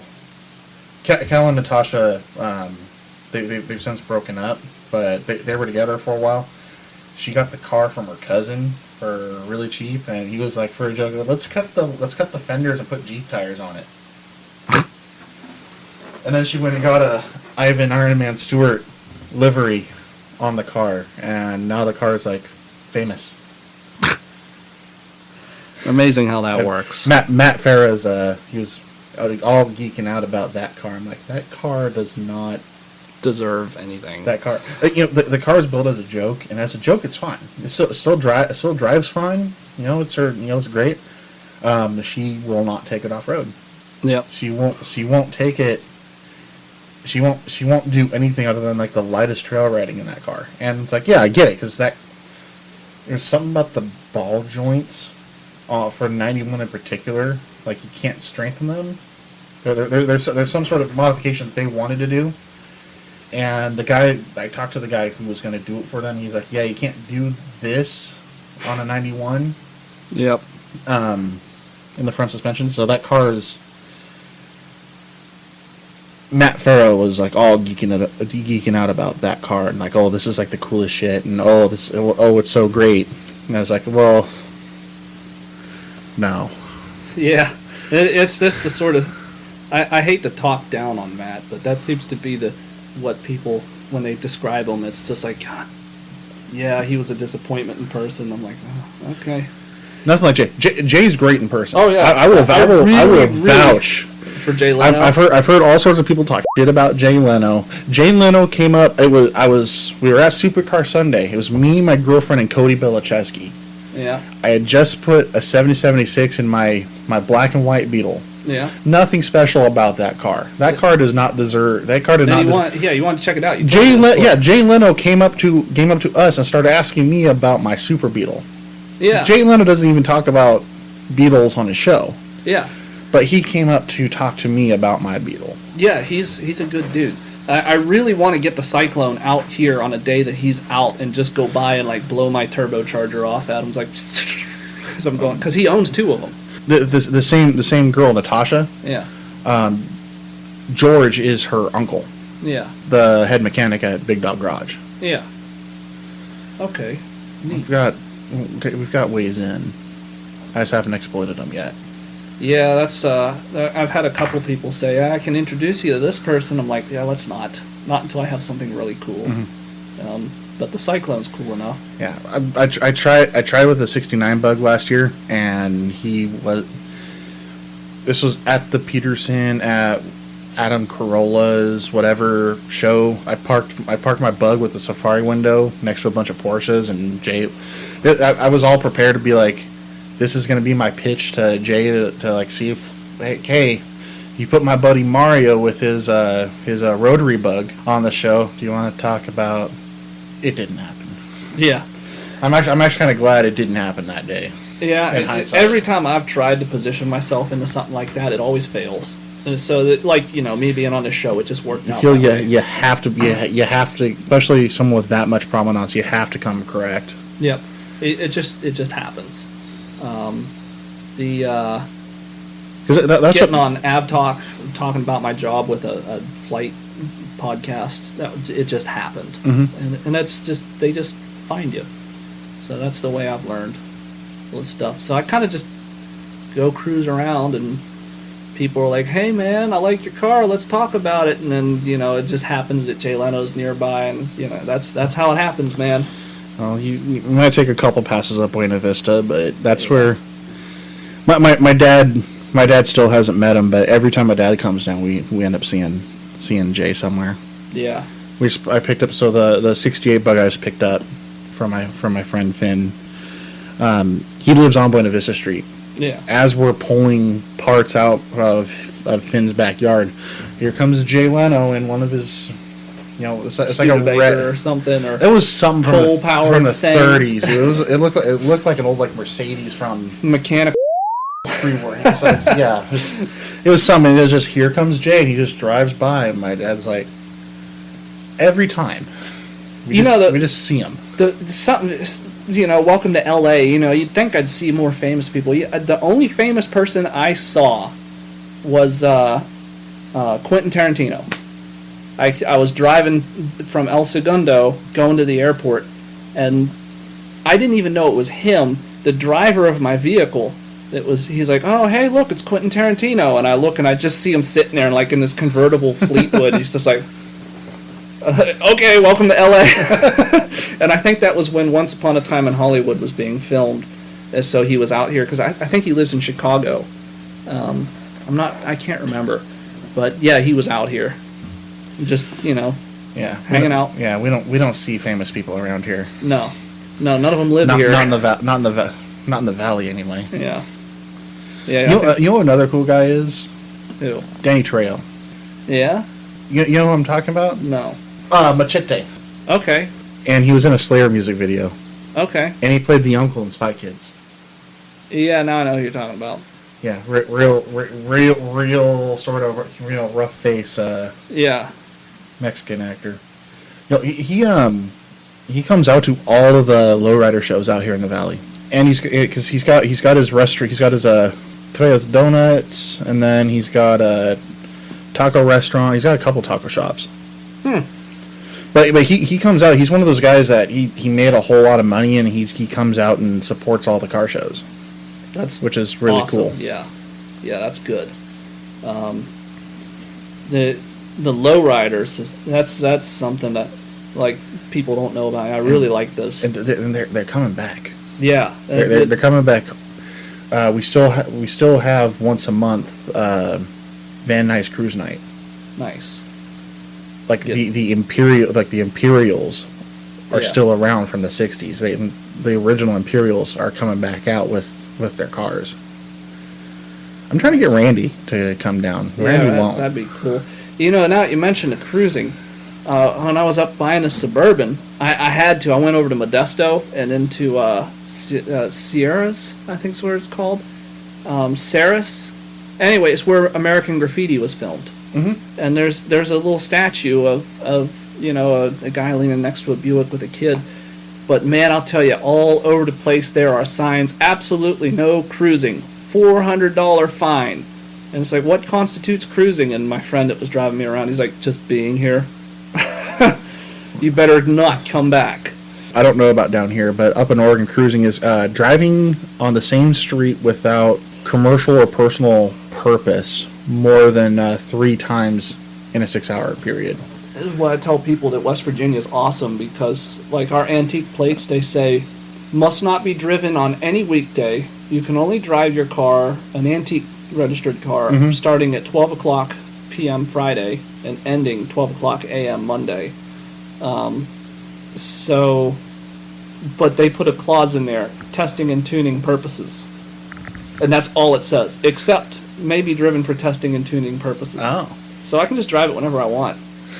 I've gotten pulled over before, and a cop was like, "What you doing?" What antique were you driving? My Syclone and my Miata. Oh. Yep. Oh. Yep. Oh. And I had the Syclone, and the cop pulled me over, and, "What you doing?" "Putting new transmission in." "All right, just checking. You're good to go."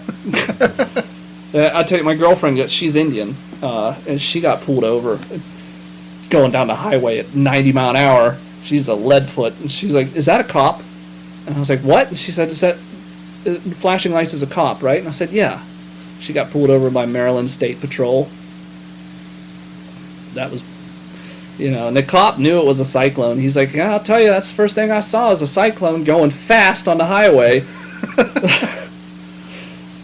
So, yeah. No, that's awesome, man. Not getting pulled over. Getting pulled over is not awesome. No. I seem to get out of it. Doing 90 miles an hour in a Syclone? Yeah, that's like, buddy. You know what? I can't even say that about the Syclone. The Syclone runs out of gears so fast. 120 is about all it's going to do. But yeah, it's like, buddy, that's a fraction of what this truck can do. So. Okay, so you said Gale Banks. It was built to drag race. It was built to drag race. It wasn't built to go to drive around and have fun in. But it does it. It does it. Jay Leno said it best. The handling's all right for a truck. And the way I'll compare it is those Kit GT500, or not GT5, the Shelby Cobra, the Kit Shelby Cobras. People autocross those, and they say you got to be a real sportsman to drive, because they got that big 20-inch wheel.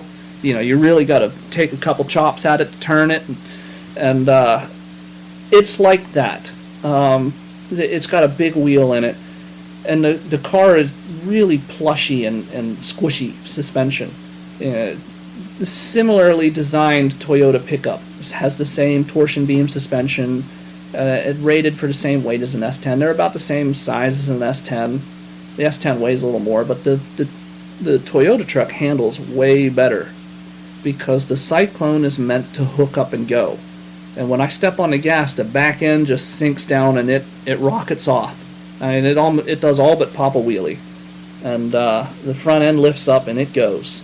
But handling, it goes around the corner. If you fight it, it's going to start oscillating on you. It'll start wobbling back and forth and lose control. So like a Shelby Cobra, now I've only driven one, and it was the one they said you got to be a real sportsman to drive. You just got to set your turn up and hold it. Don't correct, don't fight it. You got to come in knowing what you're doing, and that truck actually handles good. It will take a corner at a respectable amount of speed for a truck. But if you correct, if you make a mistake, or try to fight that truck at all, you're going into the ditch. So I let the truck just do its thing. So The other thing is turning the overdrive off, or you're going to overheat your transmission. So just leave it in third gear. Hell, leave it in second gear. You're not going to be taking turns much faster than that. Just let it do its thing. Well, very cool, Ian. That's 2 hours and 17 minutes. Yeah, sweet. Now I get to go home in 4 days. So.